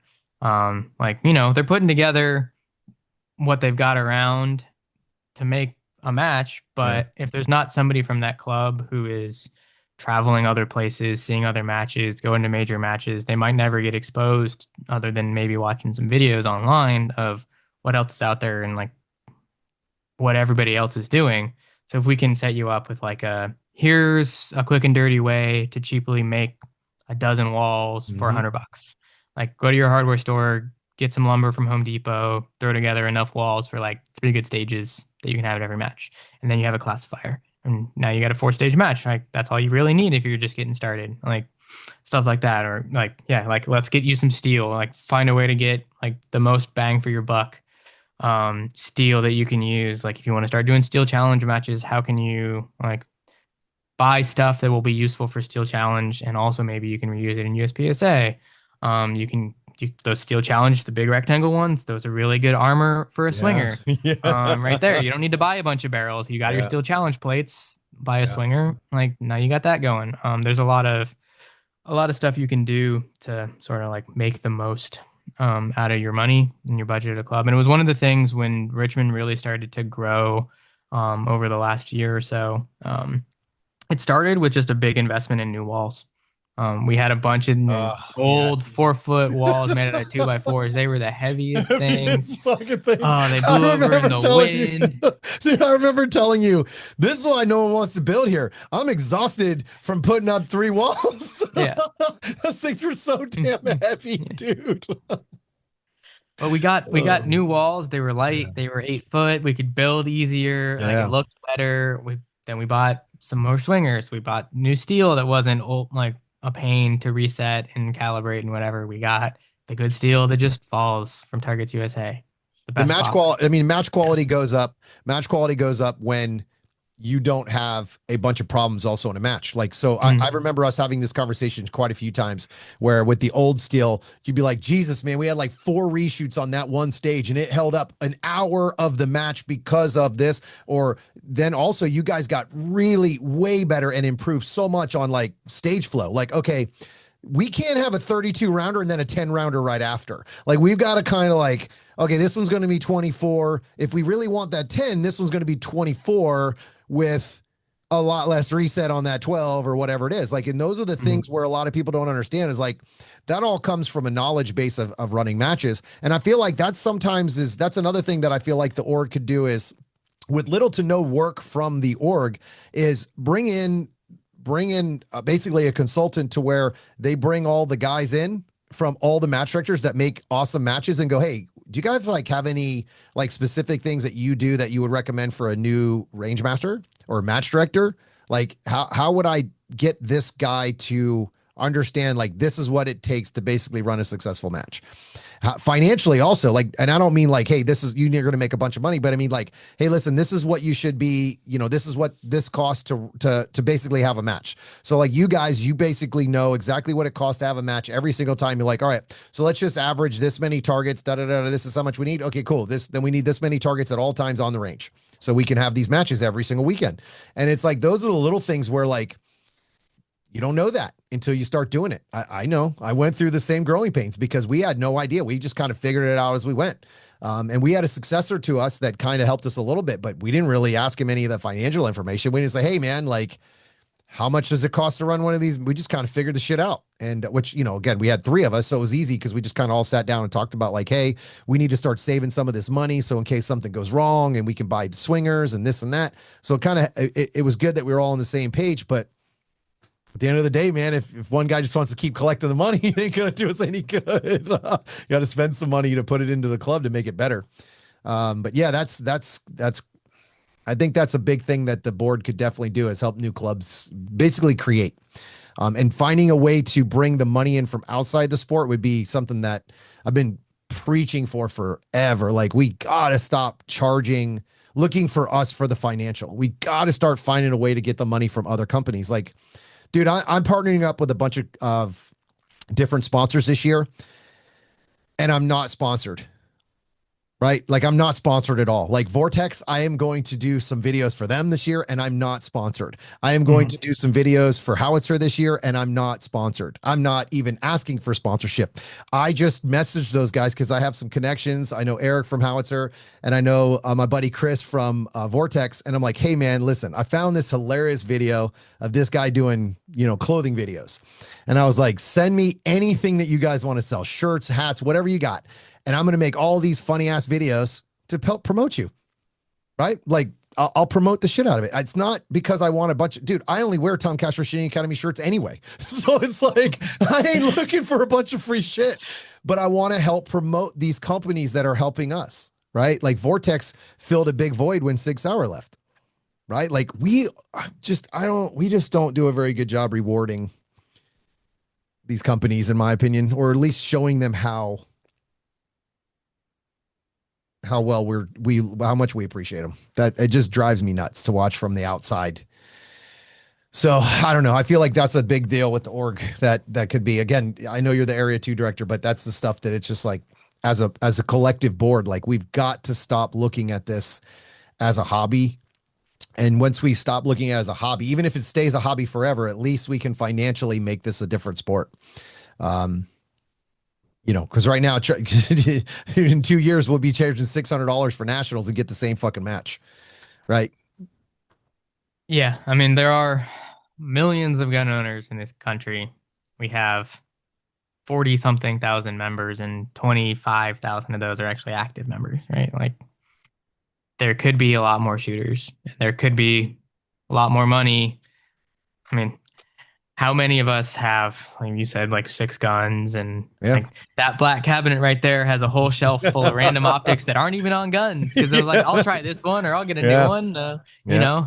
like, and those just like they sit around and maybe you sell them or maybe you go, I'll put on the next gun, Yeah. and then you buy the I next never gun sell and you get a new shit. optic. I Yeah, hate the selling same. stuff. I Yeah, never sell. and no, I I don't want got to deal with shit. that. I'll just put I it in the got, cabinet. I I got, might need it. Yeah, I got shit laying everywhere, dude. It's crazy. yeah.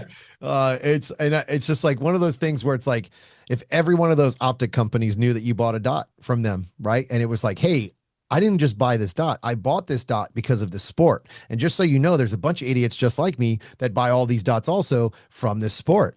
We would love if you could bring some of your company to our sport and we'll show you a financial advantage. This is how you have to track it. We just don't really have any way of tracking this stuff. They do a terrible job at on their own without our help doing any kind of tracking. There's no codes, there's no discount codes, there's no there's none of that stuff that kind of shows where it comes from, and it makes it extremely difficult as an organization, I'm sure, to track that stuff, right? I know it is. It's very, very difficult to track that stuff.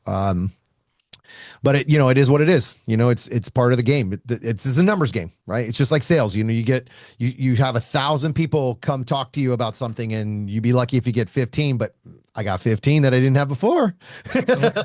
or 100, whatever it is. And that's the part that we don't seem to do a very good job at. We don't do a good numbers game with USPSA for sure.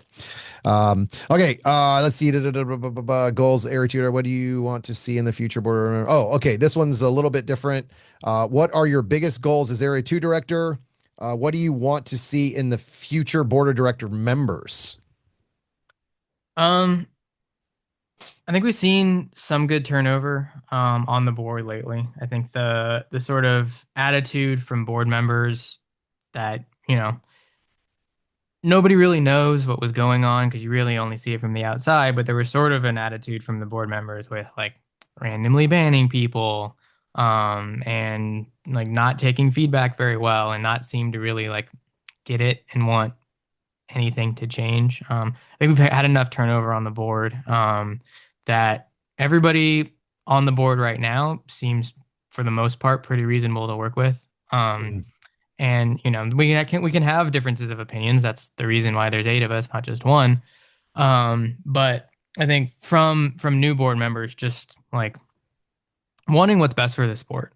One like being like recognizing that the sport needs to change and adapt, and that the sort of like old videos you see of somebody shooting a double stack 1911 in 45 with the giant scope on top of it behind a car and then reloading every 10 rounds because they're shooting open with they get like 12 in their gun. This is awesome. Like we're a long way from that. And like we need to sort of like continue to do what people are looking for in a sport to make it fun, to make it exciting. Like we're a game, we're a sport now. We're not like practical shooting doesn't mean we're training for when somebody kicks your door in the middle of the night or carjacks you or whatever, you know. If you really like, if that's what you want, like, grab your fishing vest, go shoot IDPA, go take some of those other classes that are more geared towards that. Like, we are a game. It's still good practical skills. It can still be good training, but I think we need to recognize the future of the sport and where we're going. I think the best part of what you just said is those two other places, the tactical thing and the IDPA, the class, none of those have to do with shooting, right? Like this is the best place to learn how to shoot is practical shooting. And then after that, then you can go learn how to dance around a door, check, do the old head wobble and, all that, the press and check. You can do all that stuff, but that doesn't have anything to do with shooting. That's why I think that's the big misconception of this is shooting and tactics aren't the same thing. You come here to learn how to shoot fast, learn your limitations, learn that the limitations that you think are actually limiting you aren't actually there. You just haven't practiced to go fast enough. And I think that's a big misconception with our sport too. And I don't know if this is something you could ever eliminate, ever, ever, ever. But the big fear of competition is always one of the things I hear about. Why don't you go to a USPSA match? And it's because honestly, guys like me who treat it like a competition, who it is a competition to, even though most people don't know this, I'm not even a gun guy, dude. I love shooting. I love practicing. Honestly, dude, if I don't even go to matches, I'm like, I just want to go to the range and shoot. I'm not even preparing for it. I just enjoy practicing and getting better. And I think that's where I don't know if you could ever get rid of that though, right? Because there's what you're going to see is the guys like me that are going to competitions and do take it serious and do care about competition. I think it's hard to get that to get that through, right? It's going to be very difficult to kind of break that in the public eye that this is all about like winning trophies or beating your buddy or this. And it's like, no, man, most of the time it's just you versus the stage. But how do you express that? Because we always score against each other, right? We look at our scores and at the end of the day, we compare our scores at the end, but we don't realize that the reason you lost wasn't because the guy was better than you, it's because you suck. Like the other Yeah. guy didn't trip you or drop your mag or make you shoot a mic. You did that. Right. But it's funny because it's so much easier just to blame the other dude. Like, oh, Ian's just better than me. Okay. Well, maybe if you practice as hard as Ian, you'd be better than Ian too. But that's the stuff that gets kind of lost, I think, for sure. Yeah, but I mean, I Okay. think that is like the drive in our sport is the desire to constantly improve, get better. Like, I mean, I see a lot of parallels in our sport and golf. I think there's a lot of people who do this sport that you'll talk to and like they did take golf like Yeah. not like playing in college or whatever seriously, but they like that was their thing for a while, and for whatever Yeah. reason they like either can't or don't have time or got hurt or whatever, they switched from golf to this. Because that same sort of like I'm just trying to get better. You can Hmm. always be better. And I'm like, in golf, it's you against the hole, against the Hmm. course, right? And yeah, you can play against your buddies, and that can be fun, part of it too. But when you get to the end of the hole, like, well, did I get a par? Did I get a bogey? Like, did Yeah. I hit the water and make triple, or maybe I made a birdie? And like, Yeah. okay, seeing that like day to day improvement in your game, there's a lot of that in this sport as well, and I think it attracts the same sort of personality. And like, there are some people. who like they are very competitive and they don't want to show up and be bad, which is like that's, that's fair. Um, Trying to get people over that and recognizing like, yeah, when you show up for your first match, some 12-year-old girl is going to kick your ass. Like, it's going to happen. She has So been doing it true. for 2 years. It's so true. She is better than you. It It's doesn't so true. matter that you're 3 times her size. Like, It's so true, dude. It's so true. It's not, yeah. and it's so sad too. It's like, but I'm an athlete. Like I'm fast. Yeah. Like yeah, Uh-huh. that little thing in your hands has to hit the target. I don't know if you know that or not, but that all that stuff still has to come together. Running ain't the answer. Yeah, that's crazy, man. When you think about it, it's like you come in, you get your ass kicked. I can't tell you how many people I meet, and the stories I hear from them about. Yeah, my first match, I was the most accurate guy.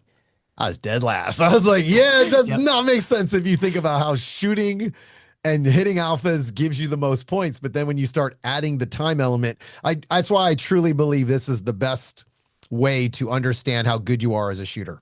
It really is, dude. You can't, because time is an element in real life. Like the fastest guy to the gun is gonna usually win. So it's like when you're looking at this in a self-defense way, it's like if you practice getting your gun out of the holster really, really fast, it's probably gonna help in real life too. So I really do like. I think that the whole practical thing is 100%. It's just you kind of lose some of it when you start running stages and guys just kind of the targets ain't shooting back at you. Well, I don't know if you know this, but the guys that are Good. getting shot back at, they're usually in war by the time it's the first time they ever got shot at, not at practice, you dummies. I hear that a lot. So let's see. Yeah, I just want to finish up with the board stuff. Really excited to see the direction of the new board. I see a youthful movement. I hate to keep saying this because I feel like I'm one of the older guys at this sport at this point now, especially at where I'm at in the level I'm trying to compete at. It's amazing to me to see the difference in the board. The banning thing, bro, horseshit. Like they tried to do it to me multiple times. Fuck, dude. They tried to block me from the world shoot twice last year. Um, you know, so these are the kind of things where like this is the kind of stuff where that stuff's got to stop. Like there's no way to have any faith or trust in the board of directors or in USPSA in general if that is the take that you're going to have. If you're attacking your members aren't going to help grow the sport. Your members aren't going to volunteer. It's just it runs them off. And like I said, it's always the third year guy, right? That third year, the guy's either super committed in the sport or he's on his way out. And that third year guy is going to have to make a decision like, do I keep pushing hard and do I want to make the sport better or do I walk away? And unfortunately, most clubs, I think, see and run off people because they come in with fresh ideas. They come in with energy that, like, dude, imagine me when I first started this sport and the amount of like passion I have for this sport now after 8 years. Imagine when I first started, I was like, yeah, man, we can make this match better. We can make stages harder. We can do this. Like it was all about getting better. It was all about wanting everybody else to come up and get better with me. And it was like, nah, we're not doing that here with you, buddy. That's not, we're going to get rid of your ass. And they ran me off as fast as they Yeah. could, you know? I mean, it's something you see in like not just gun clubs, but any like club Yes. or organization like that. Like Yeah. you get the guys who've been around a long time, like they feel like they're very involved. It's their little thing. They've got I'm they've away got from the my power. wife. Yeah. I mean, yeah, like Yeah. they especially if they're retired, they might not have a lot else going on in their life. Like they have control of that. Like there's somebody Yeah. at the club. There's somebody on the range. You see new people come in and are like new and they're excited and they're like, who the hell is this guy? He hasn't been here as long as I have. I don't want to let him like take away any of the power, Yeah. prestige that I've got. So, you get people get defensive about that sort of stuff. Crazy part is I don't want any control. I don't want no power. I don't want to run shit. I just want to make a fun match and have a good time and laugh and Mhm. joke and be crazy and have a good time and hope everybody else is having a good time. And then not so much. So, all right. So this one, let's see. Let me see if maybe how will I make, okay. This one's a personal one. This was actually a question asked by your fearless leader, Mr. Peter Chang, baby. He asked, when will Carry Optics become aligned with IPSC production optics? So before you answer that, um, I have been personally practicing for a big IPSC match that we're about to have here in Florida. We have every year. I've shot multiple IPSC matches this year, and I would really actually like to see this change. I'm not a I do not think limited optics is better. Like I don't think a 2011 is better than a Glock with somebody who knows how to shoot. um, I think a 2011 does help people who suck at shooting, but it also keeps them there. They don't actually usually get better when they learn how to shoot on a really good gun. Personally, I don't want to say that's my personal opinion. I mean, I pretty much know that. I do this for a living. And I know many, many, many, many, many people that shoot a 2011. And if I was to hand them anything else other than that, they would suck even worse than they already do. Because they don't have the fundamentals down. They have a cheat code with a gun, an open gun, whatever. But I have been shooting 15 rounds, and I'm telling you, in my personal experience, especially since I had basically a year of doing this, and then I'm still practicing it, it has really added a lot of strategy and made stages way more difficult than they probably should be when it comes to shooting, because now I just don't have an unlimited clip of bullets. So I'm super interested. Is this something the board's been talking about at all? It's been thrown around. I haven't been involved in any discussions about it seriously, but it's something that I sort of think we should address. It's an idea that I agree with. Carry optics and limited optics are so close that they might as well be the same at this point. Like, yeah, you get a big magwell and a single action only gun in limited optics. But if you like the weight limit we have in carry optics, you can get your Glock even to weigh just as much as a 5-inch 2011, right? If With you a throw brass flashlight. all over it. Yeah. And you can get Yeah. 24, 25 rounds in Glock mags now. Like, Yeah. yeah, you don't have a magwell, but I Oh, don't I'm sure I someone don't make one up. well, they Glue it make up. them, but you can't have one in carry optics, right? Like Yeah. that's really the Right. only Yeah. difference is the magwell, and Yeah. that matters some. Yeah. But I think a lot of people put more stock into the gear than it is really worth. Partially because it's super fun. Like Yeah. we're all gear nerds in this sport It's for the dude, most it's part, so easy to right? buy a gun than Yeah, than it is to earn a skill. yeah. But yeah, I would like I what I my opinion is that we should take carry optics and make it closer to production optics from IPSC, which for people who don't know, that means 15 round mags. And it means a lot of the modifications that are currently allowed in carry optics, you wouldn't be able to do. This sort of like thumb rest, slide stop things, flashlights, weights, like basically like making a race gun out of your stock gun. It would bring it back to really just being a production gun. Like go to your gun store, buy that gun, bring it out. I think there's a lot of value in a division like that. I would fully expect that if we did that, participation would drop way off a cliff and everybody would move to LO, which is like I don't think that's a problem. I think right now having sort of a split between carry optics and limited optics, you go to a major match and it's like the heat's sort of divided in a lot of cases. I know they don't do the nationals together, but that means people are shooting like the same gun at both nationals a lot of the times.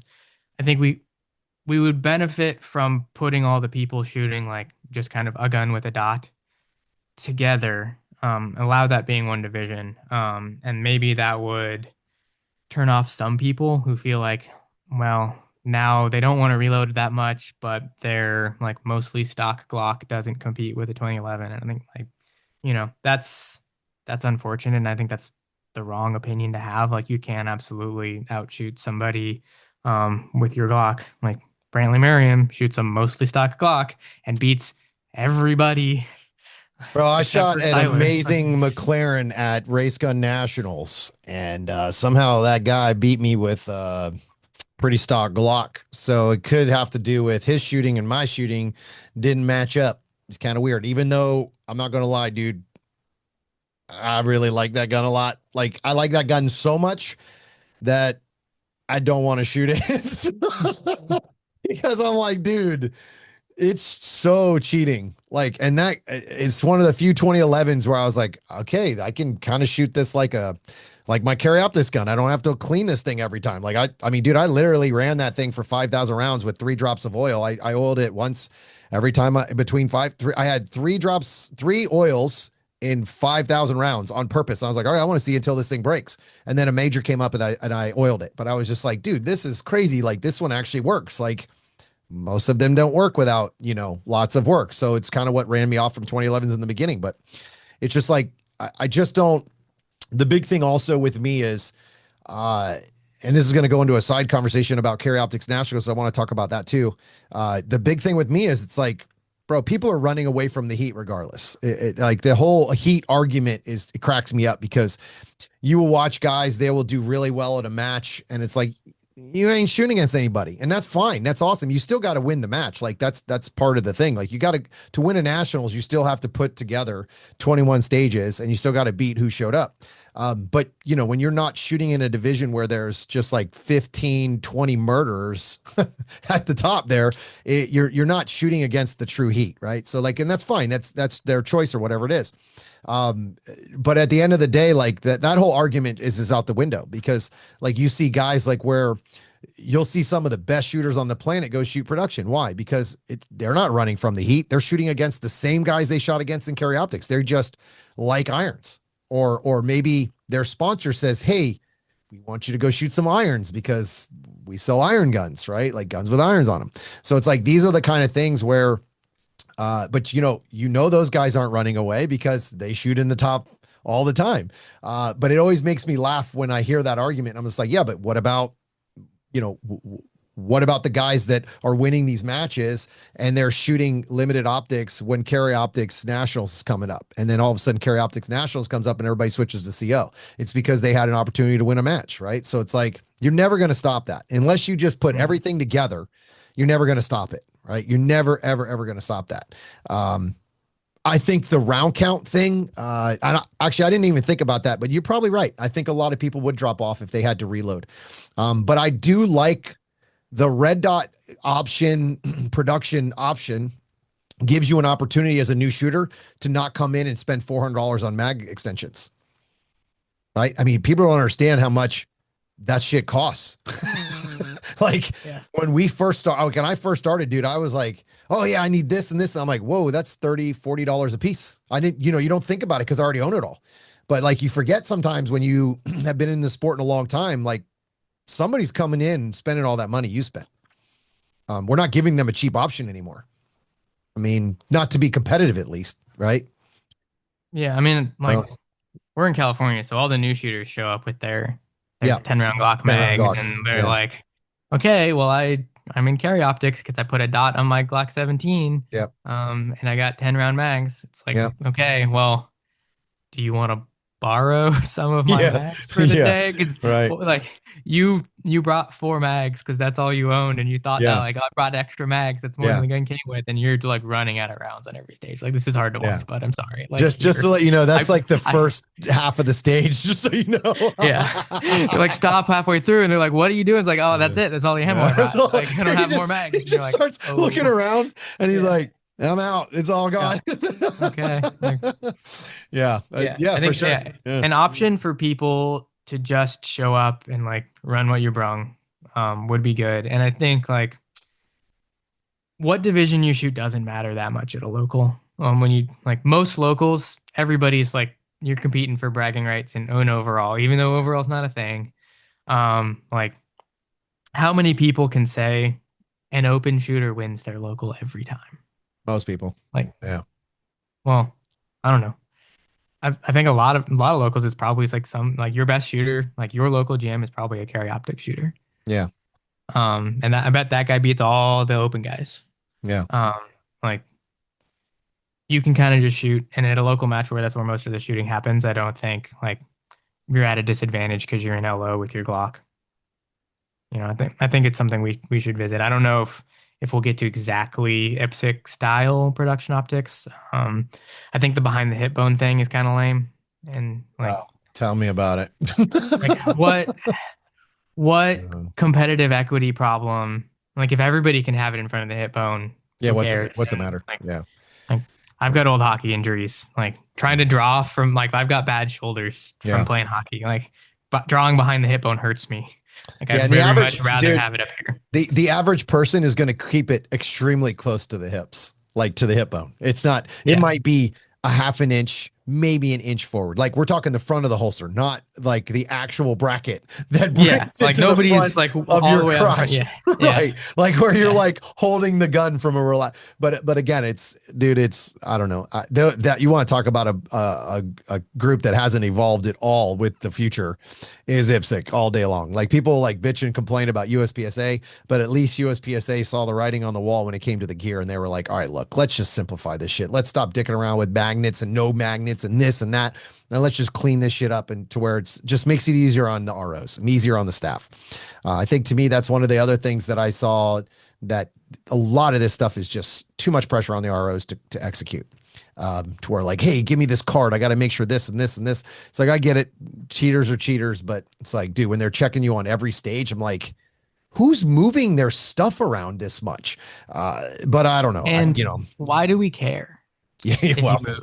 Right? you Like know, the best part about PCSL, like if we could take one thing from PCSL and move it into USPSA, just let me change my belt yes. whenever or Yeah. my gun. Like Yeah. as long as I'm staying within my division rules and I Yeah. didn't like swap my Glock for an open gun for one Yeah. stage and then swap back, like who cares?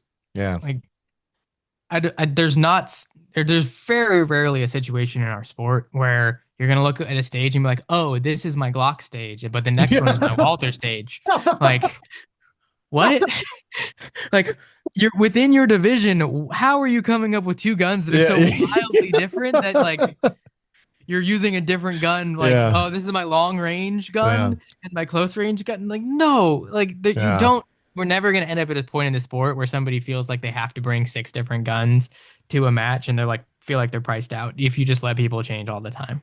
The Um, only thing I could think of is that where that comes from is chrono, bro. Like that's got to be like a deciding factor on a lot of this stuff. Like you're shooting these powder puff loads out of the Glock, and then you pick up the Walther, and they turn into rockets, right? So like, which I don't think that's a thing, but let's just say one barrel shot out or whatever. mhm. But it's like, dude, you would know that.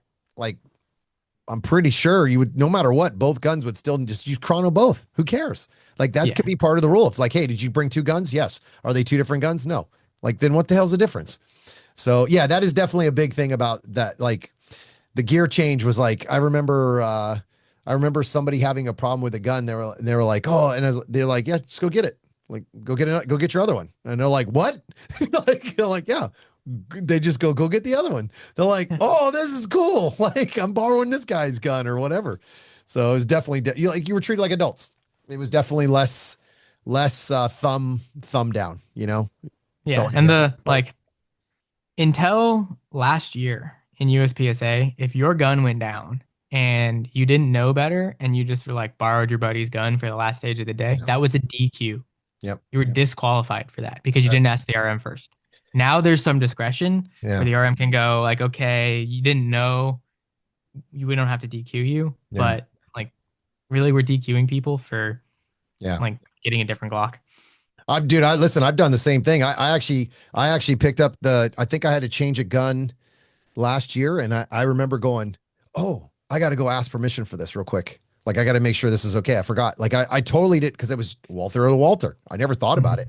Um, oh, area two. Yes, area two. Area two, the nightmare that area two was for me with gear. I had to change guns because I couldn't get the damn things. I was having all kinds of issues. So yeah, it was it. That was the difference for sure. Like that alone, I was like, well, I had to, then I had to go through a whole process of call the R range master and then go let the range master know. And then he had to go tell the chrono guy. And it was just like, holy shit, it's a Walther. Like it was Yeah. just the same brand, same gun, everything. One's got a lot more rounds on it, but it's just, I don't know. I guess whatever it is. So, And it's uh, so easy to cheat that kind of stuff if you really are cheating. Like dude, no easily. no one's gonna notice. You just changed Walther for Yeah. Walther. Like no one's gonna notice Yeah. except that one of yours is blue. Yeah. You're not getting away with that Yeah. for me. But like even if you swapped like, oh, you shot a Glock for half the match and then you shot a CZ for the other Yeah. half, Who like knows? the ROs aren't going to notice. Like Yeah. you're not going to like Yeah. unless you're like the top guy who Yeah. like everybody knows that Tom Castro shoots a Walther, and then halfway Yeah. through the match he's got a CZ on his hip, and they're like, Yeah. Yeah. Like, "Did you "Whoa." ask the RM, Tom?" And you're like, Yeah. "Oh no, I'm Yeah. back." Like or like just switching out your chrono ammo. Like there's so many opportunities to cheat if you really are going to be the guy who's cheating that kind of stuff. Like our sport relies so much on the honor system, that like we can trust people to be adults a little bit more. That's why I always think it's interesting how chrono is so important because it's like the only people that really should be chronoed, in my opinion, are the guys that are shooting major. Other than that, like I promise, if the guy's shooting a super minor load, he's gonna pay for it. That steel ain't gonna fall over. Like Hmm. it's not falling. Like especially distance stuff. So it's like, when when the bullet dribbles out of the gun, it just bounces in. It's like, but I don't know. I get it. I mean, it's just like sometimes I feel like some of these rules just. But who the hell's going to sit down and go through all this stuff? Like a lot of this stuff isn't being gone through and be like, hey, we can eliminate this or we can clean this up. I think we did a year or two ago that some of that stuff got cleaned up, but the majority of the rules that we have, we don't even see. It's very rare that we see some of the rules that we have, but there's obviously a rule for everything because it's happened. So some jackass did something stupid. Like I remember we used to be able to touch walls out of bounds with no penalties, and then somebody started hooking their foot on the shit, and like doing this like cheating. It's just like there's so much shit, dude, that people do that it just ruins it for everyone. But it's part of the game, I guess. Whatever. Every rule's got a story. Oh, isn't that the truth? Okay, let's see. So, okay, next question is how will he make the area 2 match different, better from the other area matches? Well, hold on before we go there. Why is the area match far? Okay, let's start with this instead. Why is his area match far and away the best match, the best one? Why is your area the best one for the matches? I'll see that. They That's a subjective question, by the way. I shot 4 area matches last year. I made it to area 1, 2, 3, and 7. I didn't make it to 8, and after I didn't go to 8, I regretted it. Yeah, that thing was I heard, awesome. yeah, last year area 8 was a really good match. Um, but I also like I'm not going to area 8 this year, and I know a lot of people who also aren't because it's moved. Like some people like one of the things that allows you to build up a good match is having that club reputation, like everybody knowing like it's going to be at this place. They did a really good match last year. Like our match that we're doing in April is not the same match as the match we did last year. Last year was the Northern California sectional. This year it's the California State Championship. This Northern California sectional moves around the section. We rotate it, which is a great thing for the section, but like that means the people who liked our match because we did such a good job last year are going to come to our match this year. And that's sort of one of the motivations for having another match this year is that we don't have to wait for it to come back around to our club to have another really good match. So I think Area 2 benefits a lot from being at the same place all the time and that place being a club with huge participation, like a really big range, a lot of money that they can put into that match. Like it's not just they have good stages. Good stages is part of it. But a lot of matches have pretty good stages. They sort of go the extra mile for everything. Like the theme of the match, like that's makes it a lot more fun for a lot of Yes, they people. do. Like Yes, this they year it was do. aliens, and there's like they built the Star Wars Cantina bar, and they got like cardboard cutouts of the Yeah. speeder from Star Wars, and like little props that you got to mess with for your start positions, and like they just have built up to the point where they're like so used to doing the match they can do all these little extra touches pretty easily. And then they sell out. It like was 600 something shooters last year.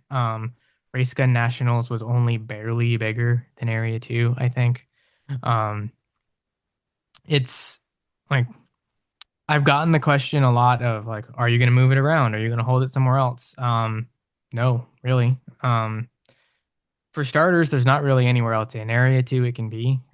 Just from a like laws and magazines and all that kind of stuff perspective, like you can't have it in California, Colorado, or Hawaii. Um, like they tried to have that nationals in Colorado that one time, and that didn't go very well. We're not doing that with an area match. So that leaves Arizona and New Mexico. And I'm not super familiar with all of New Mexico, but I don't know of a range that would be big enough to really host the match. But also like I don't really have any motivation to take it away from Rio, because those guys do such a good job. And as long as they're willing to do that and it's still the same quality and they get the crazy prize table and shirts and swag and all this sort of stuff, the, like the little bit extras that make the match like have the draw that you sell a 600 person match in 30 seconds. Like it's great. Let's keep it there. Yeah, they need to fix that shit. That sucks. That is one of the worst matches to sign up for. I don't think you can fix it at all. Yeah. I mean, I, But like man, I it don't. sucks to sign up for that match. Like, dude, I mean, we're like reset, reset, reset, reset, reset, reset. It is a real pain to get into that match. Yeah, I mean, half like last year, half our buddies didn't get in. Some of them Yeah, eventually got in off the wait list, but then squatting is a nightmare as well. And yeah, you're not with all your friends, you're only with some of your friends, and some of your friends are like not even with a single other friend. You because you're just yeah. all over the place. It's hard. And managing a match, like it's tough. You can't really Yeah, dude, it's accommodate terrible. everybody. No. I think like within the day, like the day registration opened for our match, we got 400 signups. I had 20 at least. Like, hey, I want to move here, move me there. Yeah, I need to no. be with this friend because we're carpooling. Or like, Yeah, I can only shoot Friday, but the only open spot was a Saturday, Sunday squad. Like, I need to be moved. And it's like I'm sorry, I'm getting all your emails and I'm reading all of them, but I just like I do not have the bandwidth to sit down and try to math this all out to move everyone around. yeah. Squads are full. Like we just things will open up and maybe like hopefully you'll be able to get to a point where you can shoot with somebody or you have to just make some new friends, which can be good too. But like yeah, it's in order to do it in like a fair way when it's so in demand, I don't like other than just like open it up and let practice score be practice score. It's kind of what you have to do.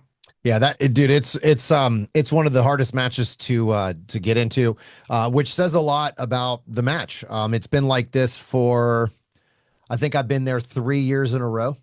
I almost skipped it this year, but the only reason I went was because of you guys, because it was I think race gun or something was right after it, and I had been getting my ass kicked from World Shoot. I came home from the World Shoot and just got my ass kicked. Like I had class after class after class after class, and I remember telling you, I was like, man, I just don't, I don't know if I'm gonna go. I was like, but I was like, I don't even know if I'm gonna go. I was like, but, and then we were like, we all signed up, and I was like, listen, I'm gonna sign up just in case. And then we all got squatted together. I was like, dude, I can't, I gotta go with my boys. Like it's almost become a tradition now for like the last 3 years. I think 2 years we've been all shooting together. I think the first year that I went, I didn't get to shoot with you guys. We didn't really all go to the same matches, or we all shot together, but we stayed together, but we were in different, squads or whatever. And then the last 2 years, we've all, I mean, dude, it's been a trip. Like I think there's like 15 of us. It's insane how many people we have.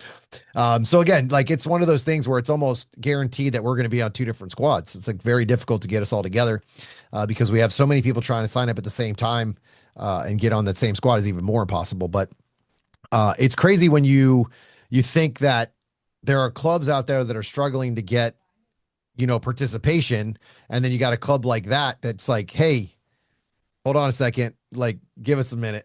Your club, hold on a second, give us a minute. And it almost always comes down to population, right? Like how many people are around that want to go shoot the sport has a lot to, or how big a club could be or a range can be. The size of the range matters a lot also. But like what you can accommodate, like that range is massive. I mean, that range is massive. So they can do a lot of things that other places can't. So I remember that was one of the questions that you had almost immediately, that people were super concerned with is like, are you going to move area two? A lot of the Arizona guys that I had talked to were like, "Oh, he's going to try to move it to California." I was like, "I'm not. I'm like, we cannot have it in California. We cannot do the. It'll be fine. Just bring your stuff. No one will Yeah. check." Like, I'm not telling people to do that. Yeah. Those of us in California, we travel to some matches.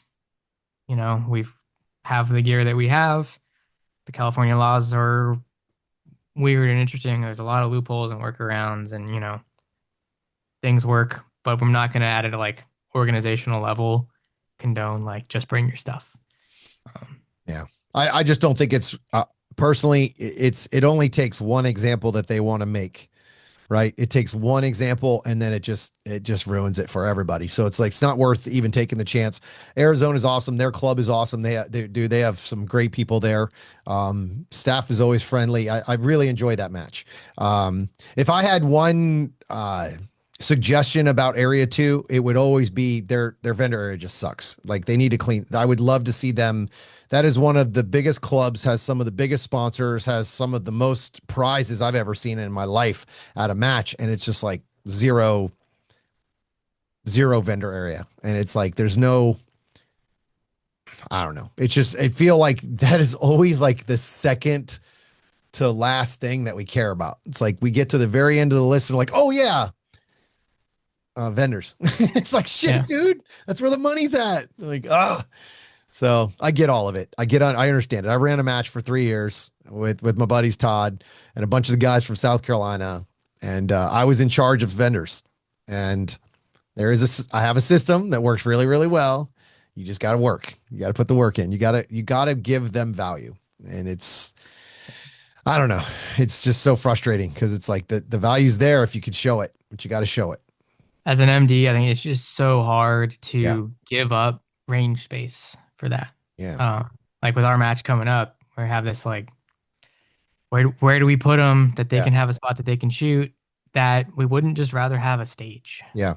Like, Well, like a shoot off, like a good example is a shoot off. yeah, Like it's kind of funny because like there were so many bays that weren't used at PCSL Nationals, and it was just like I don't know, midway through the match or like on the last 2 days of the weekend, it was like, hey, we're just gonna put some two vendors over here next to the shoot off, and it's like there's vendors over there, but I was like, but why wasn't that like from the beginning, they right? did a It's like, better job the last 2 days of yeah, like they incentivized you to go over there by giving you the yeah, like if you win and talk to the vendor yeah, will give you a raffle ticket. yeah. And be like, okay, like that worked. I Sounds think familiar. yeah, the You have to vendors, make people yeah, go. You yeah, can't, they're not going to go on their own. They're busy thinking about shooting or talking to their friends, or they're not going to yeah. go unless you force it over there. And it has to be something that's worthwhile to them. So if you get a chance to win a brand new Dylan, a Mark 7, you name it. Like it's just, listen, I'll give you a good little story here from Mark 7. I had Mark 7 come to South Carolina. Um, for the match. And I'm friends with the guys that were there, Jason, and they worked there. And he came to the match, and I said, "Hey, man, I got a question. Like, so now that you've been here, it's the first time you actually participated in our match. What'd you think? Because it's like it's just South Carolina, like it's a sectional match. It's not a nationals." So he goes, "Dude, this has been one of the most." This has been the best match I've ever been to for talking. Like everybody had to come see us, and every time they came in, they actually were like, "Hey, I want to know more about this machine." Now that doesn't mean somebody bought something, but now they have an interest in buying a machine, whether they buy it or don't buy it. Dude, imagine every time you talk to somebody that never knew what an automated press was, that's on their goal now. It's like buying a 2011. The next time you give somebody a 2011 to try, they're going to go, "Ooh, this is way better than my Glock. I'm going to upgrade one day." So it's going to be that brand. I had a great experience with the gun. I got to shoot the gun, whatever. These are the things that get lost because it doesn't always equal numbers right away.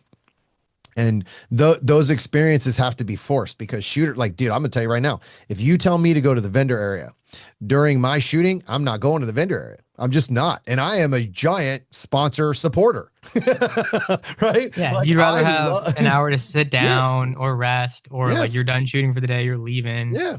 right? You're Like, not going to yeah, make me go over. You're not getting me to go over there during a shooting, especially. Like the shoot off, dude. I think the best part of the shoot off is they made it a stage. That's why it works so well at PCSL. If you would have told me to go and do a shoot off at the end of that day, I was like, fuck no, I'm exhausted, dude. I am beat. I was there for a week before everybody else setting up shit. So like, no way am I going over there. I was working, dude, I worked every time I wasn't shooting before and after, I was working the shoot off stage. So like I would go and do the shoot off stage in the morning, then meet you guys in the afternoon, go warm up, shoot in the evening. And then in the morning I would shoot. And in the afternoon, I'd go over and work the PCSL shoot off stage.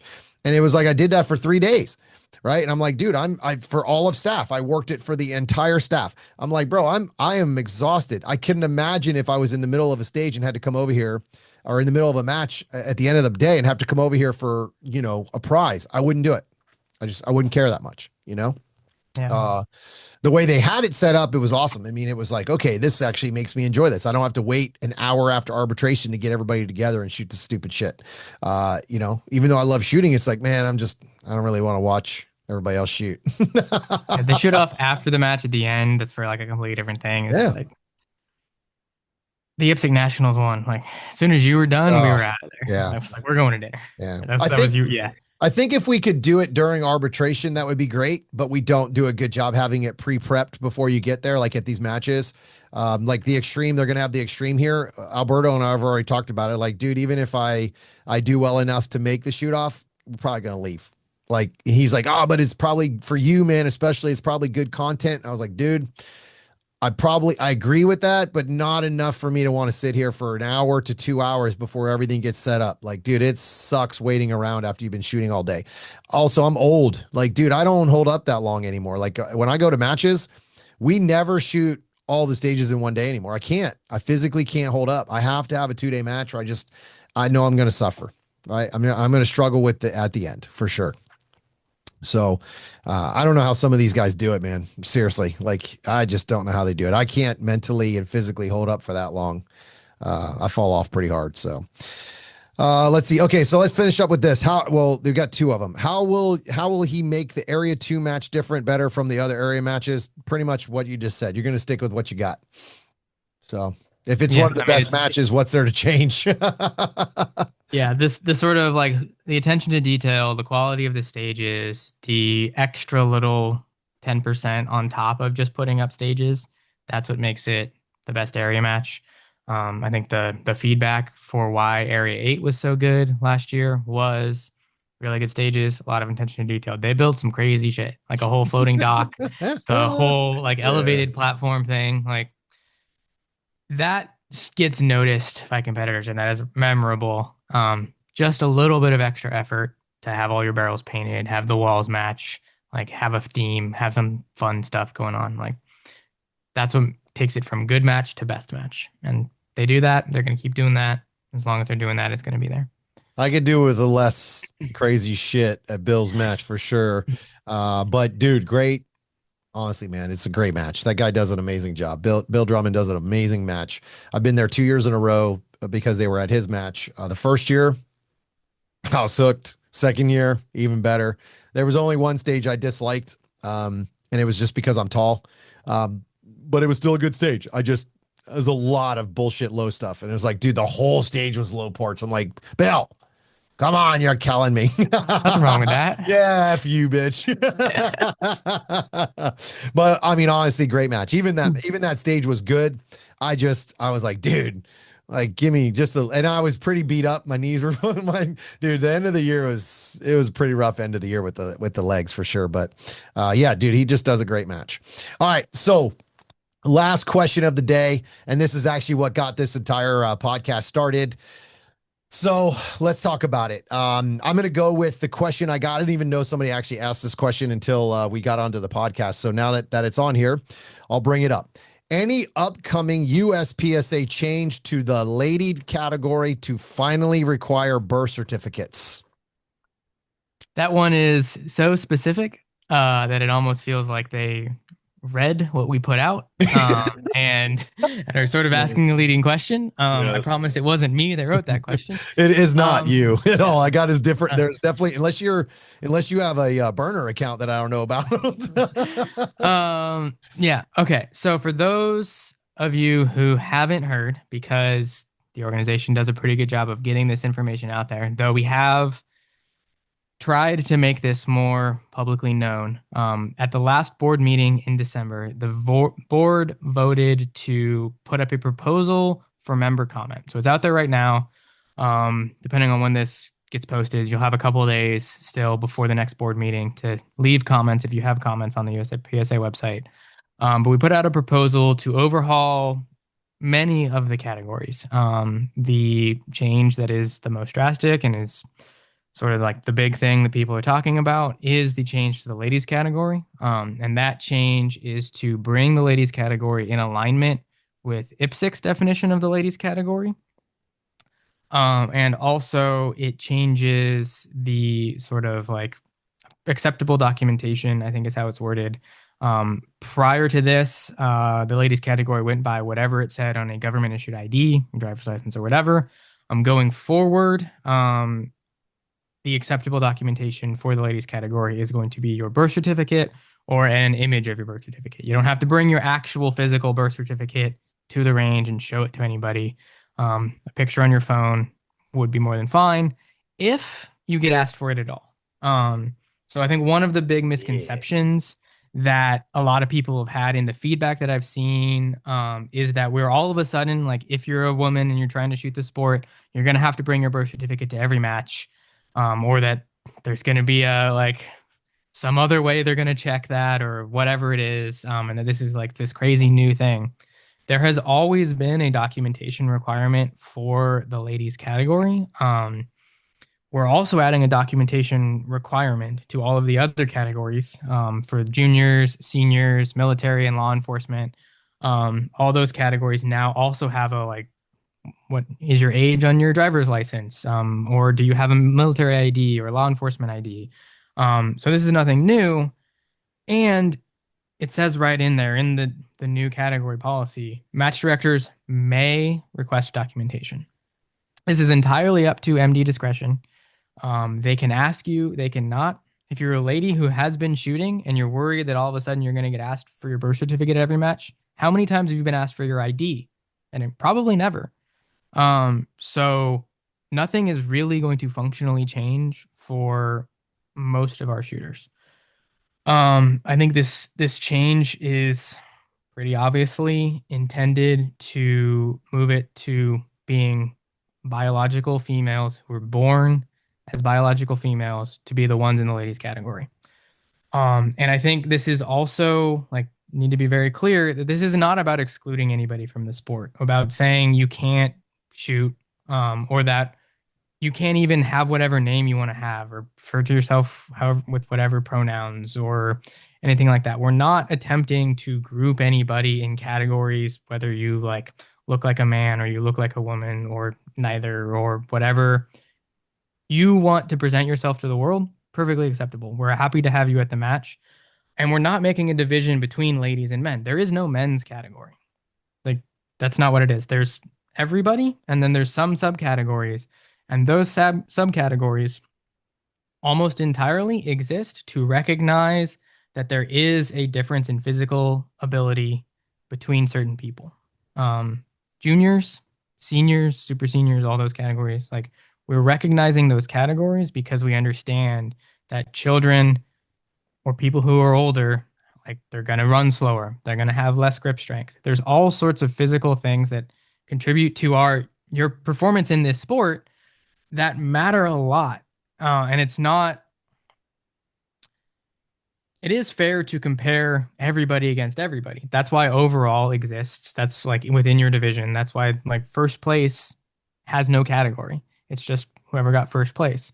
But we recognize that there is value in allowing people in different categories to compare themselves against people within their category to judge their Equal. performance Equal equally. also. Like Yeah. equal opportunity, like equal opportunity is the most important part here. Like, you know, like the reason I smiled earlier when you said something about being stronger and so on and so forth is I was working out with my son today at 13 years old, and he says to me, he goes, and he asked me what we were going to talk about. And I said, oh, actually, we're going to have a conversation about the transgender stuff. And he goes, that's bullcrap. There's no way that a girl's stronger than me. And I'm 13 and I like, you know, against other girls at 13. He's like, I know I'm stronger than that girl that I'm, you know, play with in PE. And I'm like, that's weird. And I can promise you, we've never had a transgender talk at 13 years old. We're going to wait until you get a little older on that one. But it's just like, those are like, it's just not equal. I'm not sure how the hell we got to this point either. And why this is a thing, but Yeah, and there've been a lot of people who are pointing at like Olympic air pistol and other shooting disciplines. Like, hey, yeah. look, the Olympic women shoot just as well as the Olympic men. It's like, okay, they're standing still. Yes. They're shooting an air pistol with zero recoil, or they're shooting a 22. Like, it's not a time. They're not trying to put a double on a target. Like, they get the recoil is and the grip strength is not a factor there.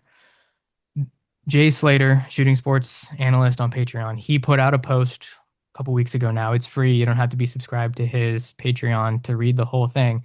He does a lot of statistical analysis, that word sucks to say, about the sport. And he did a whole workup, which I won't go into because I'm not a data scientist. But basically, if you read his whole thing, his conclusion is there is very obviously a statistical difference in performance between men and women in this sport. Like there are outliers. Yes, Justine Williams is going to beat every single one of us except for like Max Leograndis. Yeah. Like she's gonna just beat all the dudes. What's really funny is he's an outlier. Yeah, that's the same thing, right? Like So it it's takes never two gonna be. outliers to beat Yeah, each other, right? yeah. Yeah. So it's never gonna be perfect, but we're kind of working within generalizations here to allow people to have a frame of reference, right? Like if you are a 13-year-old kid and you're shooting some match and you shoot 60% of Christian Seiler, is that really good? Is that not? Like what you're probably going to do is you're going to look through the results and go, "Oh, I know that this other kid and this other kid also shot Yes. this same match," and want to filter those out and see how you did within your category. That's why we have the category, so we can make it easy to differentiate those people and to recognize that yes, you're not the best shooter at this match, but you're the best shooter under 18 at this match. Mhm. Like that's really good. We should encourage that. Or you've been shooting the sport for 20 years and now you're a super senior, like, and you're still doing really good. Let's recognize that. I think there is a lot of value in that and in having the categories. And I think people very much enjoy like having a way to compare themselves against people of similar like ability.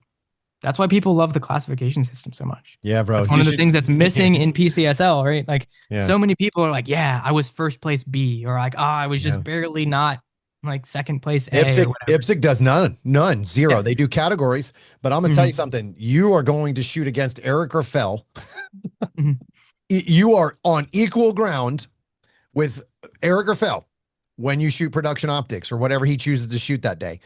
Probably not on equal ground, just so you know. So, and that's whether you're a brand new shooter or you've been here a long time. So these are the things where categories are awesome, in my opinion, because it does give you an opportunity to kind of shoot at your skill level.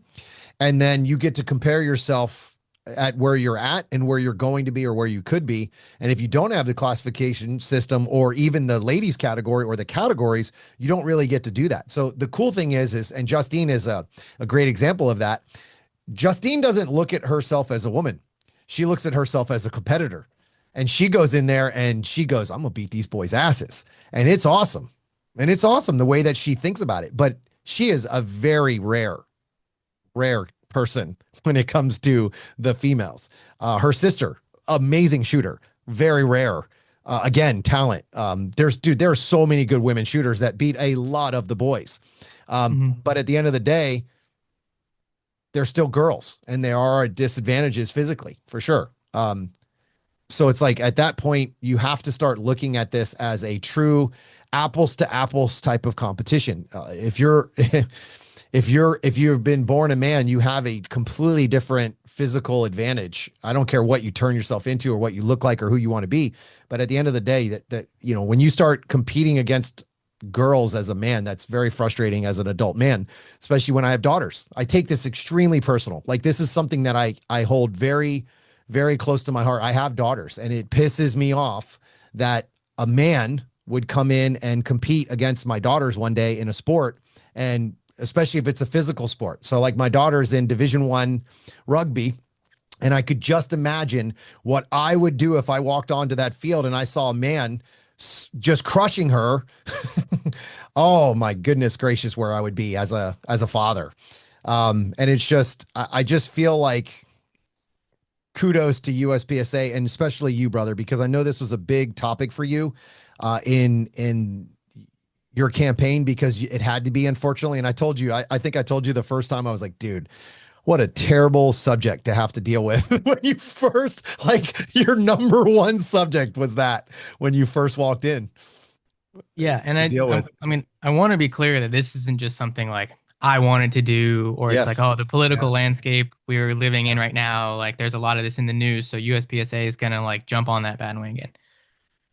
the reason this has come up now and that USPSA is doing something about it now and that like many of the board members are interested and I personally am involved in this is because this has come up at major matches. There were two major matches in Area 2 last year where like the person who got an award in the ladies category like probably will not get that award or would not have gotten that award in under the new policy. I know of one instance where like the MD followed the USPSA guidelines for the rules as they exist now exactly. The awards were like prepared for the ladies category. The MD very discreetly took the winners in the ladies category aside, asked them for their ID to check their category. Everything was, yep, okay, your matches with your ID.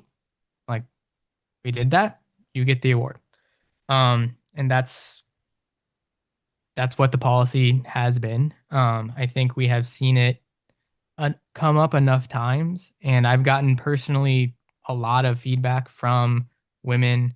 Like in New Mexico was one of the first places I heard about it because this also happened at the New Mexico sectional last year. But feedback from women around the area, even some from other areas while I was campaigning, like this was sort of the number one question I got asked about during my campaign was when is USPSA going to do something about this? So we've also gotten a lot of feedback that people are like, why is USPSA just jumping on this bandwagon? This never comes up. Like, I've never seen it happen at my local match. And you probably haven't. In most of the country, this doesn't come up at your local match. Um, and in a lot of the country, even if it sort of like is a thing at your local match, you don't have to do anything new about it. One of the things in the new policy that is very intentional is that the match director may ask for documentation. It is entirely up to MD discretion. If you're at a club, your range, like your match, doesn't want to ask any questions, doesn't care who's signing up for what category, you don't have to ask for any documentation. You can continue doing everything that you want to do. I would very much strongly suggest against having MDs ask literally everybody at every match to like produce a birth certificate or, oh, Oh. you're a child, show me your driver's license. You're like, I'm 10, I don't have a driver's Yeah. license. You look like Like, you're 48, kid. Give me your yeah, ID. yeah. Like, but it's not just the ladies category that this has come up in. They're like the law enforcement and military category has had Hmm. problems like that. This has come up where people are like, I was in the reserves for 4 years, 20 years ago. I keep signing up as military. Yeah. Um, I mean, even under the existing USPSA policy, a reservist is not eligible for the military category, or reserve law enforcement isn't eligible. We're changing that. I think we thought there was value in allowing like reserves to be in both those categories. But there have been people who are just claiming they were a cop and they're security guard at the mall. So that it's yeah, I've been told that this has happened. Oh, the amount of Um, integrity that people just lack, and then they come into a sport and just, oh man, this world is so jacked up, dude. yeah, but yeah, So yeah, and as I'm glad you brought that up. I think it's super important for people to understand that depending on where you live, depends on how much this subject matters. It's equally important everywhere, but I have had conversations with people that have said, just say no. Like you can't be in, it doesn't work like that. There are places like where you live where you'll be in a lawsuit. I mean, they probably wouldn't win anyway, but the fact that your range or USPSA is in a lawsuit because it happened in a specific state because they treat it differently than another state, or you go to Alabama, Arkansas, or Louisiana, or some place that maybe doesn't have any transgender, issues or problems or category stuff like that. And it's just like, all right, cool. Like what are you talking about? Why are we even making this rule? Well, again, every rule has a story. And I can tell you that when I first started, there was a transgender. shooter that never got questioned. And I can tell you that many, many, many women knew and were frustrated because they couldn't get anybody to do anything about it. And it was just like that person finally decided to walk away from the sport, but it was just like, this has been going on for a long time. There are women that bust their ass just like every other man to become a great shooter, and they want to, have something to show for it. And because we because we haven't done anything about it, and it's been kind of like just brushed under the rug to the next board member, the next board member, the next board member. It's nice to see this group be like, all right, look, we're done. We're doing something about it. And because I remember us having this conversation, like, man, they have really pushed this on the back burner over and over and over again, and it's finally become a thing where it has to be taken care of. It's super exciting to see that you guys are doing something about it. It's awesome. And honestly, it sucks that you have to even make a category or you have to do a situation like this, but I'm just glad that somebody's, at least it's common sense, right? Like, if somebody now if a woman has a complaint about a competitor, they can walk to that match director and say, hey, listen, I'd like you to ask them for their ID. Um, and it gives the females of our sport, which we need way more of, by the way, the females of the sport, an opportunity to have a fair shake at winning their own categories or winning their matches. Yeah, and I want to be clear that like we've thought a lot about all of the like good and bad ways to implement this. And we're sort of mirroring the IPSC policy, but IPSC doesn't have any sort of, I don't know if they've ever addressed this or how they would like check or verify or it's come up in any IPSC match. We're not aware that they have an enforcement policy about it. So in order to have something, we're like birth certificate is the best we can start with. And we recognize that it's not perfect in every state. There are places that will allow you to put different things on your birth certificate at birth. There are states that'll allow you to change it as an adult or later. I know there's problems where some people just can't get access to their birth certificate. They lost it. They don't know where they were born. They might have been adopted. Like, it's not perfect. And it's not supposed to be perfect. That's just supposed to be like step one. If somebody wants to verify, like the MD can check. We're not allowing witch hunts. If you're some shooter who's really disgruntled and you have a problem with somebody else on the range, you can't just start demanding birth certificates from somebody. It's Right. gonna happen. That girl right there has a penis, and I know it because she beat me. And if somebody is doing that and you are a range master or you're a match Yeah, director and you see yeah, somebody harassing another person, like the person doing that should be yeah. disqualified from There, being yeah. on the Got to platform, just do. right? There's no place for that, dude. Like there is no place for confronting somebody like that in the open and publicly. Like if you want to verify something, bring it to your MD. The MD will use their discretion to verify or not. They should hopefully do that discreetly. If they can't verify or are unwilling to, and they would like more help, the second part of the policy is establishing a new committee um, of like the rest of the committees will probably be made up of at least one board member and then other shooters and other members to handle anything that's in question. If you're in a state where people can change their birth certificate and you're a match director and you like are still have a concern, you can bring that to this new committee, and that new committee will take it from there. They will not have the power to ban anybody or do anything like that. Like they will look into it. They'll ask questions. Um, they might ask for further proof if it matters.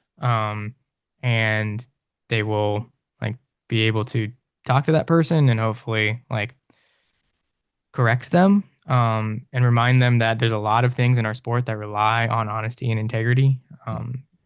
Some we talked about them, chrono, changing your gear, Yeah. like not taping your buddy's target when you saw a no shoot, or to get him a reshoot Ugh. when he had a mic on the other side of the stage, right? Yelling Like, out for doubles, you know, South Beach doubles everywhere. Oh, yeah. Lord. So like they will do that. If there are repeated, like proven violations of this new committee can refer things to the discipline committee, and the discipline committee will follow their whole normal process. But we're not adding a new way to start banning people or kicking people out of the sport. The category at registration is always completely optional. You Yeah. don't have to choose a category if you don't want to, even if you fit in that category. I know many people who are over 55 but don't want to compete in the senior category because they don't feel like they are like have slowed down enough that they should be compared against other people in the senior category, or they don't want people to know that they're that actually that old, or they don't want to think of themselves that way. Then that's perfectly fine. Like you can do that with any of the categories. You can just not choose a category. Yeah, can we get can we get the IPSC alignment of the categories for age too? Because I'm getting close to senior and 50, and it would be awesome because then I got a chance to win a national championship. Well, maybe not. I don't know, some good old dudes, but I don't know. Like it would be nice if I could be fit, a senior way earlier in shooting. That would be cool. But That's yeah, something that's been asked about. I don't think we will address that in this round, but we don't need a whole like year review period for category changes like we do for division changes. So if we get enough feedback about that, like if that's something that other people listening to this care about, send an email to board@uspsa.org or your area director. I'm area 2 at uspsa.org. I'm sending an Yeah. email to Billy right away. You Yeah, better get believe it. it. So, dude, Yeah. my thing is like I don't know. Maybe some board members at 50 years old need to be. Maybe we need some 50-year-old guys to like, hey, just so you know, that sucks. So I feel old. So let's make this an old man division like that. The one thing I do like about IPSC when it comes to the categories is 50 years old's like, bro, we're like 25 years older. I'm 20 plus years older than Christian. So it's like I'm pretty sure that's senior to him, right? Like, Yeah. I'm You're actually, double his age. yeah, I'm almost double that dude's age. So I'm not 50 yet. So I'm 40. I turned 47 this year, but it's Yeah. like, I'm like, yeah, I'm pretty sure that makes me like, that would make a car a classic, isn't it? Like, like, dude, it's like the 1980 truck that I loved when I was younger, dude, that's a classic now. It's like, I'm pretty sure I was born in 79. I'm an old classic right now. Let's get it. So yeah, some of that stuff is just like, I don't know. I'm kind of like with what those guys were saying is I don't feel old and slow yet.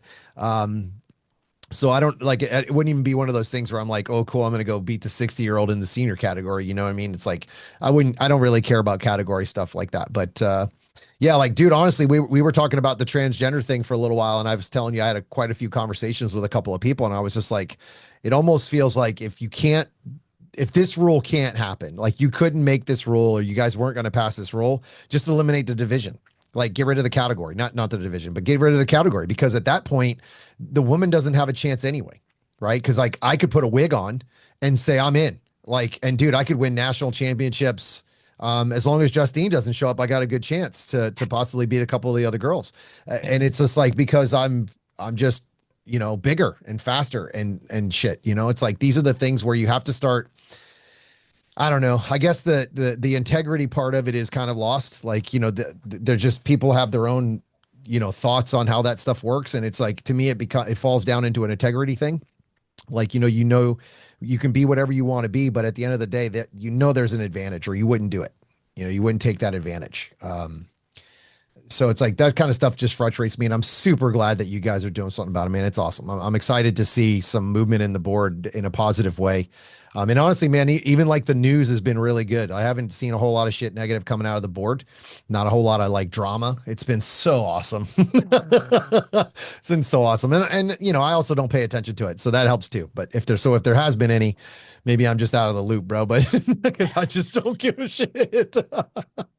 It's been, Oh, honestly, very positive for me on the board so far. yeah. I think like the guys on the board that I'm working with, I'm on the rules committee, so working with Leif, he's been great. I think we've got a lot of the like good modern ideas coming out of the rules committee. But just like around the rest of the board, everybody seems pretty good to work with for the most part. Like when we have discussions about stuff, either in the board meetings or when we're talking about other stuff, like nobody's particularly antagonistic or against change or like really pushing back hard on the stuff that several other people think's a good idea. So Yeah. I think the sport is set up to head in a good direction. I think we're recognizing, at least I'm trying to recognize the feedback I'm getting from the members who elected me, what they want, what they've been asking me for, what people reach out about.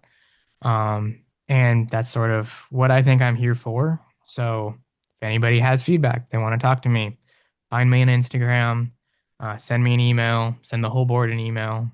You can find all the emails on the USPSA website. You can just email board@uspsa.org. Anywhere you can find us, talk to us.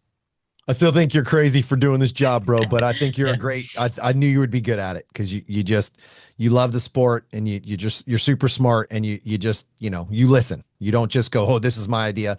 And I think that's something that's been missing in the board for many years. And I feel like this new group has really like takes it in, listens to it, and then they make a decision instead of just going, nah, shit on that. Like that dude, we don't like that guy. So, lots of thin skin on the board for sure. And over the years, like, dude, guys, anybody who would say something against them, it was like, let's just get rid of them. And it's just like, yeah, that worked. That worked out real well.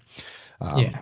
People are gonna nice. like if people can find you on the internet, they're gonna talk some shit. Like Oh, dude, I don't you know know, anything about that. Everybody likes me. you know, but like Yeah. Yeah. those same people, like they wouldn't do that to your face, Nah. and they're just gonna be shitheads on the internet. And if that sort of stuff like really gets to you, like take a step back, remove yourself from a position where they can talk that shit about you. Yep. If you're gonna put yourself out there, be willing to just laugh at them back. There's way Like, more positive, dude, than negative. yeah, That's for sure. I get like, yeah, man, there might be 20 people that just fucking completely talk shit and hate me. But when you get thousands more that are just like, hey, thanks for this and thanks for that. And thanks for helping me do this. And thanks for doing this. And, hey, I signed up for a class and I just signed up for your online course and it's been awesome. And it's like, bro, none of that negative shit even exists anymore. It's like, but I also don't give a shit what people think about me when they're negative. So like, it's like, bro, you and I wouldn't be friends anyway. Like, you don't yeah, even know me. You literally watched me talk shit on a video and I'm excited and happy and having a good time with my friends. I'm like, you suck, dude. And you're mad? Okay. like, like what a life to live, baby. But it's I love my life. So and I love having you on the podcast, dude. It's been awesome. I'm of glad course, you man. came Yeah, on and got to get out there and hopefully more people get to know who you are and understand that you have a shooting academy only because you beat me. And that's it's pretty yeah. awesome. So More content from the Ian Castor Shooting Academy coming soon. let's go. I guess I'll have to put the link in the podcast for that so everybody can laugh at my terribleness again. Yeah, You actually borrowed my camera to talk shit about me, by the way. I forgot about yeah, that part. Yeah. yeah. I made you set me up with the whole tripod and the microphone and all that kind of stuff. I And I gave him a went and good. got so I can keep doing it. I got a gimbal. I got the mics. Oh I my bought all the God. shit so I can keep it Oh, going. this is I'm crazy. invested now. He probably will have a shooting academy one day. It's going to be awesome. I love it. So he teach you how to shoot left-handed with a rifle.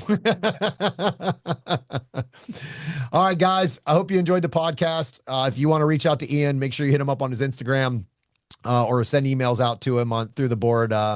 No dick pics. I don't think that the board really agrees with that, so you could be banned for that. Do you guys ban for those now? Um, Good I answer. don't know. Don't even give them a chance to figure out if it is or not. It's not a good idea. All right. If you guys got any questions, hit me up in the comments and I'll see you on the range.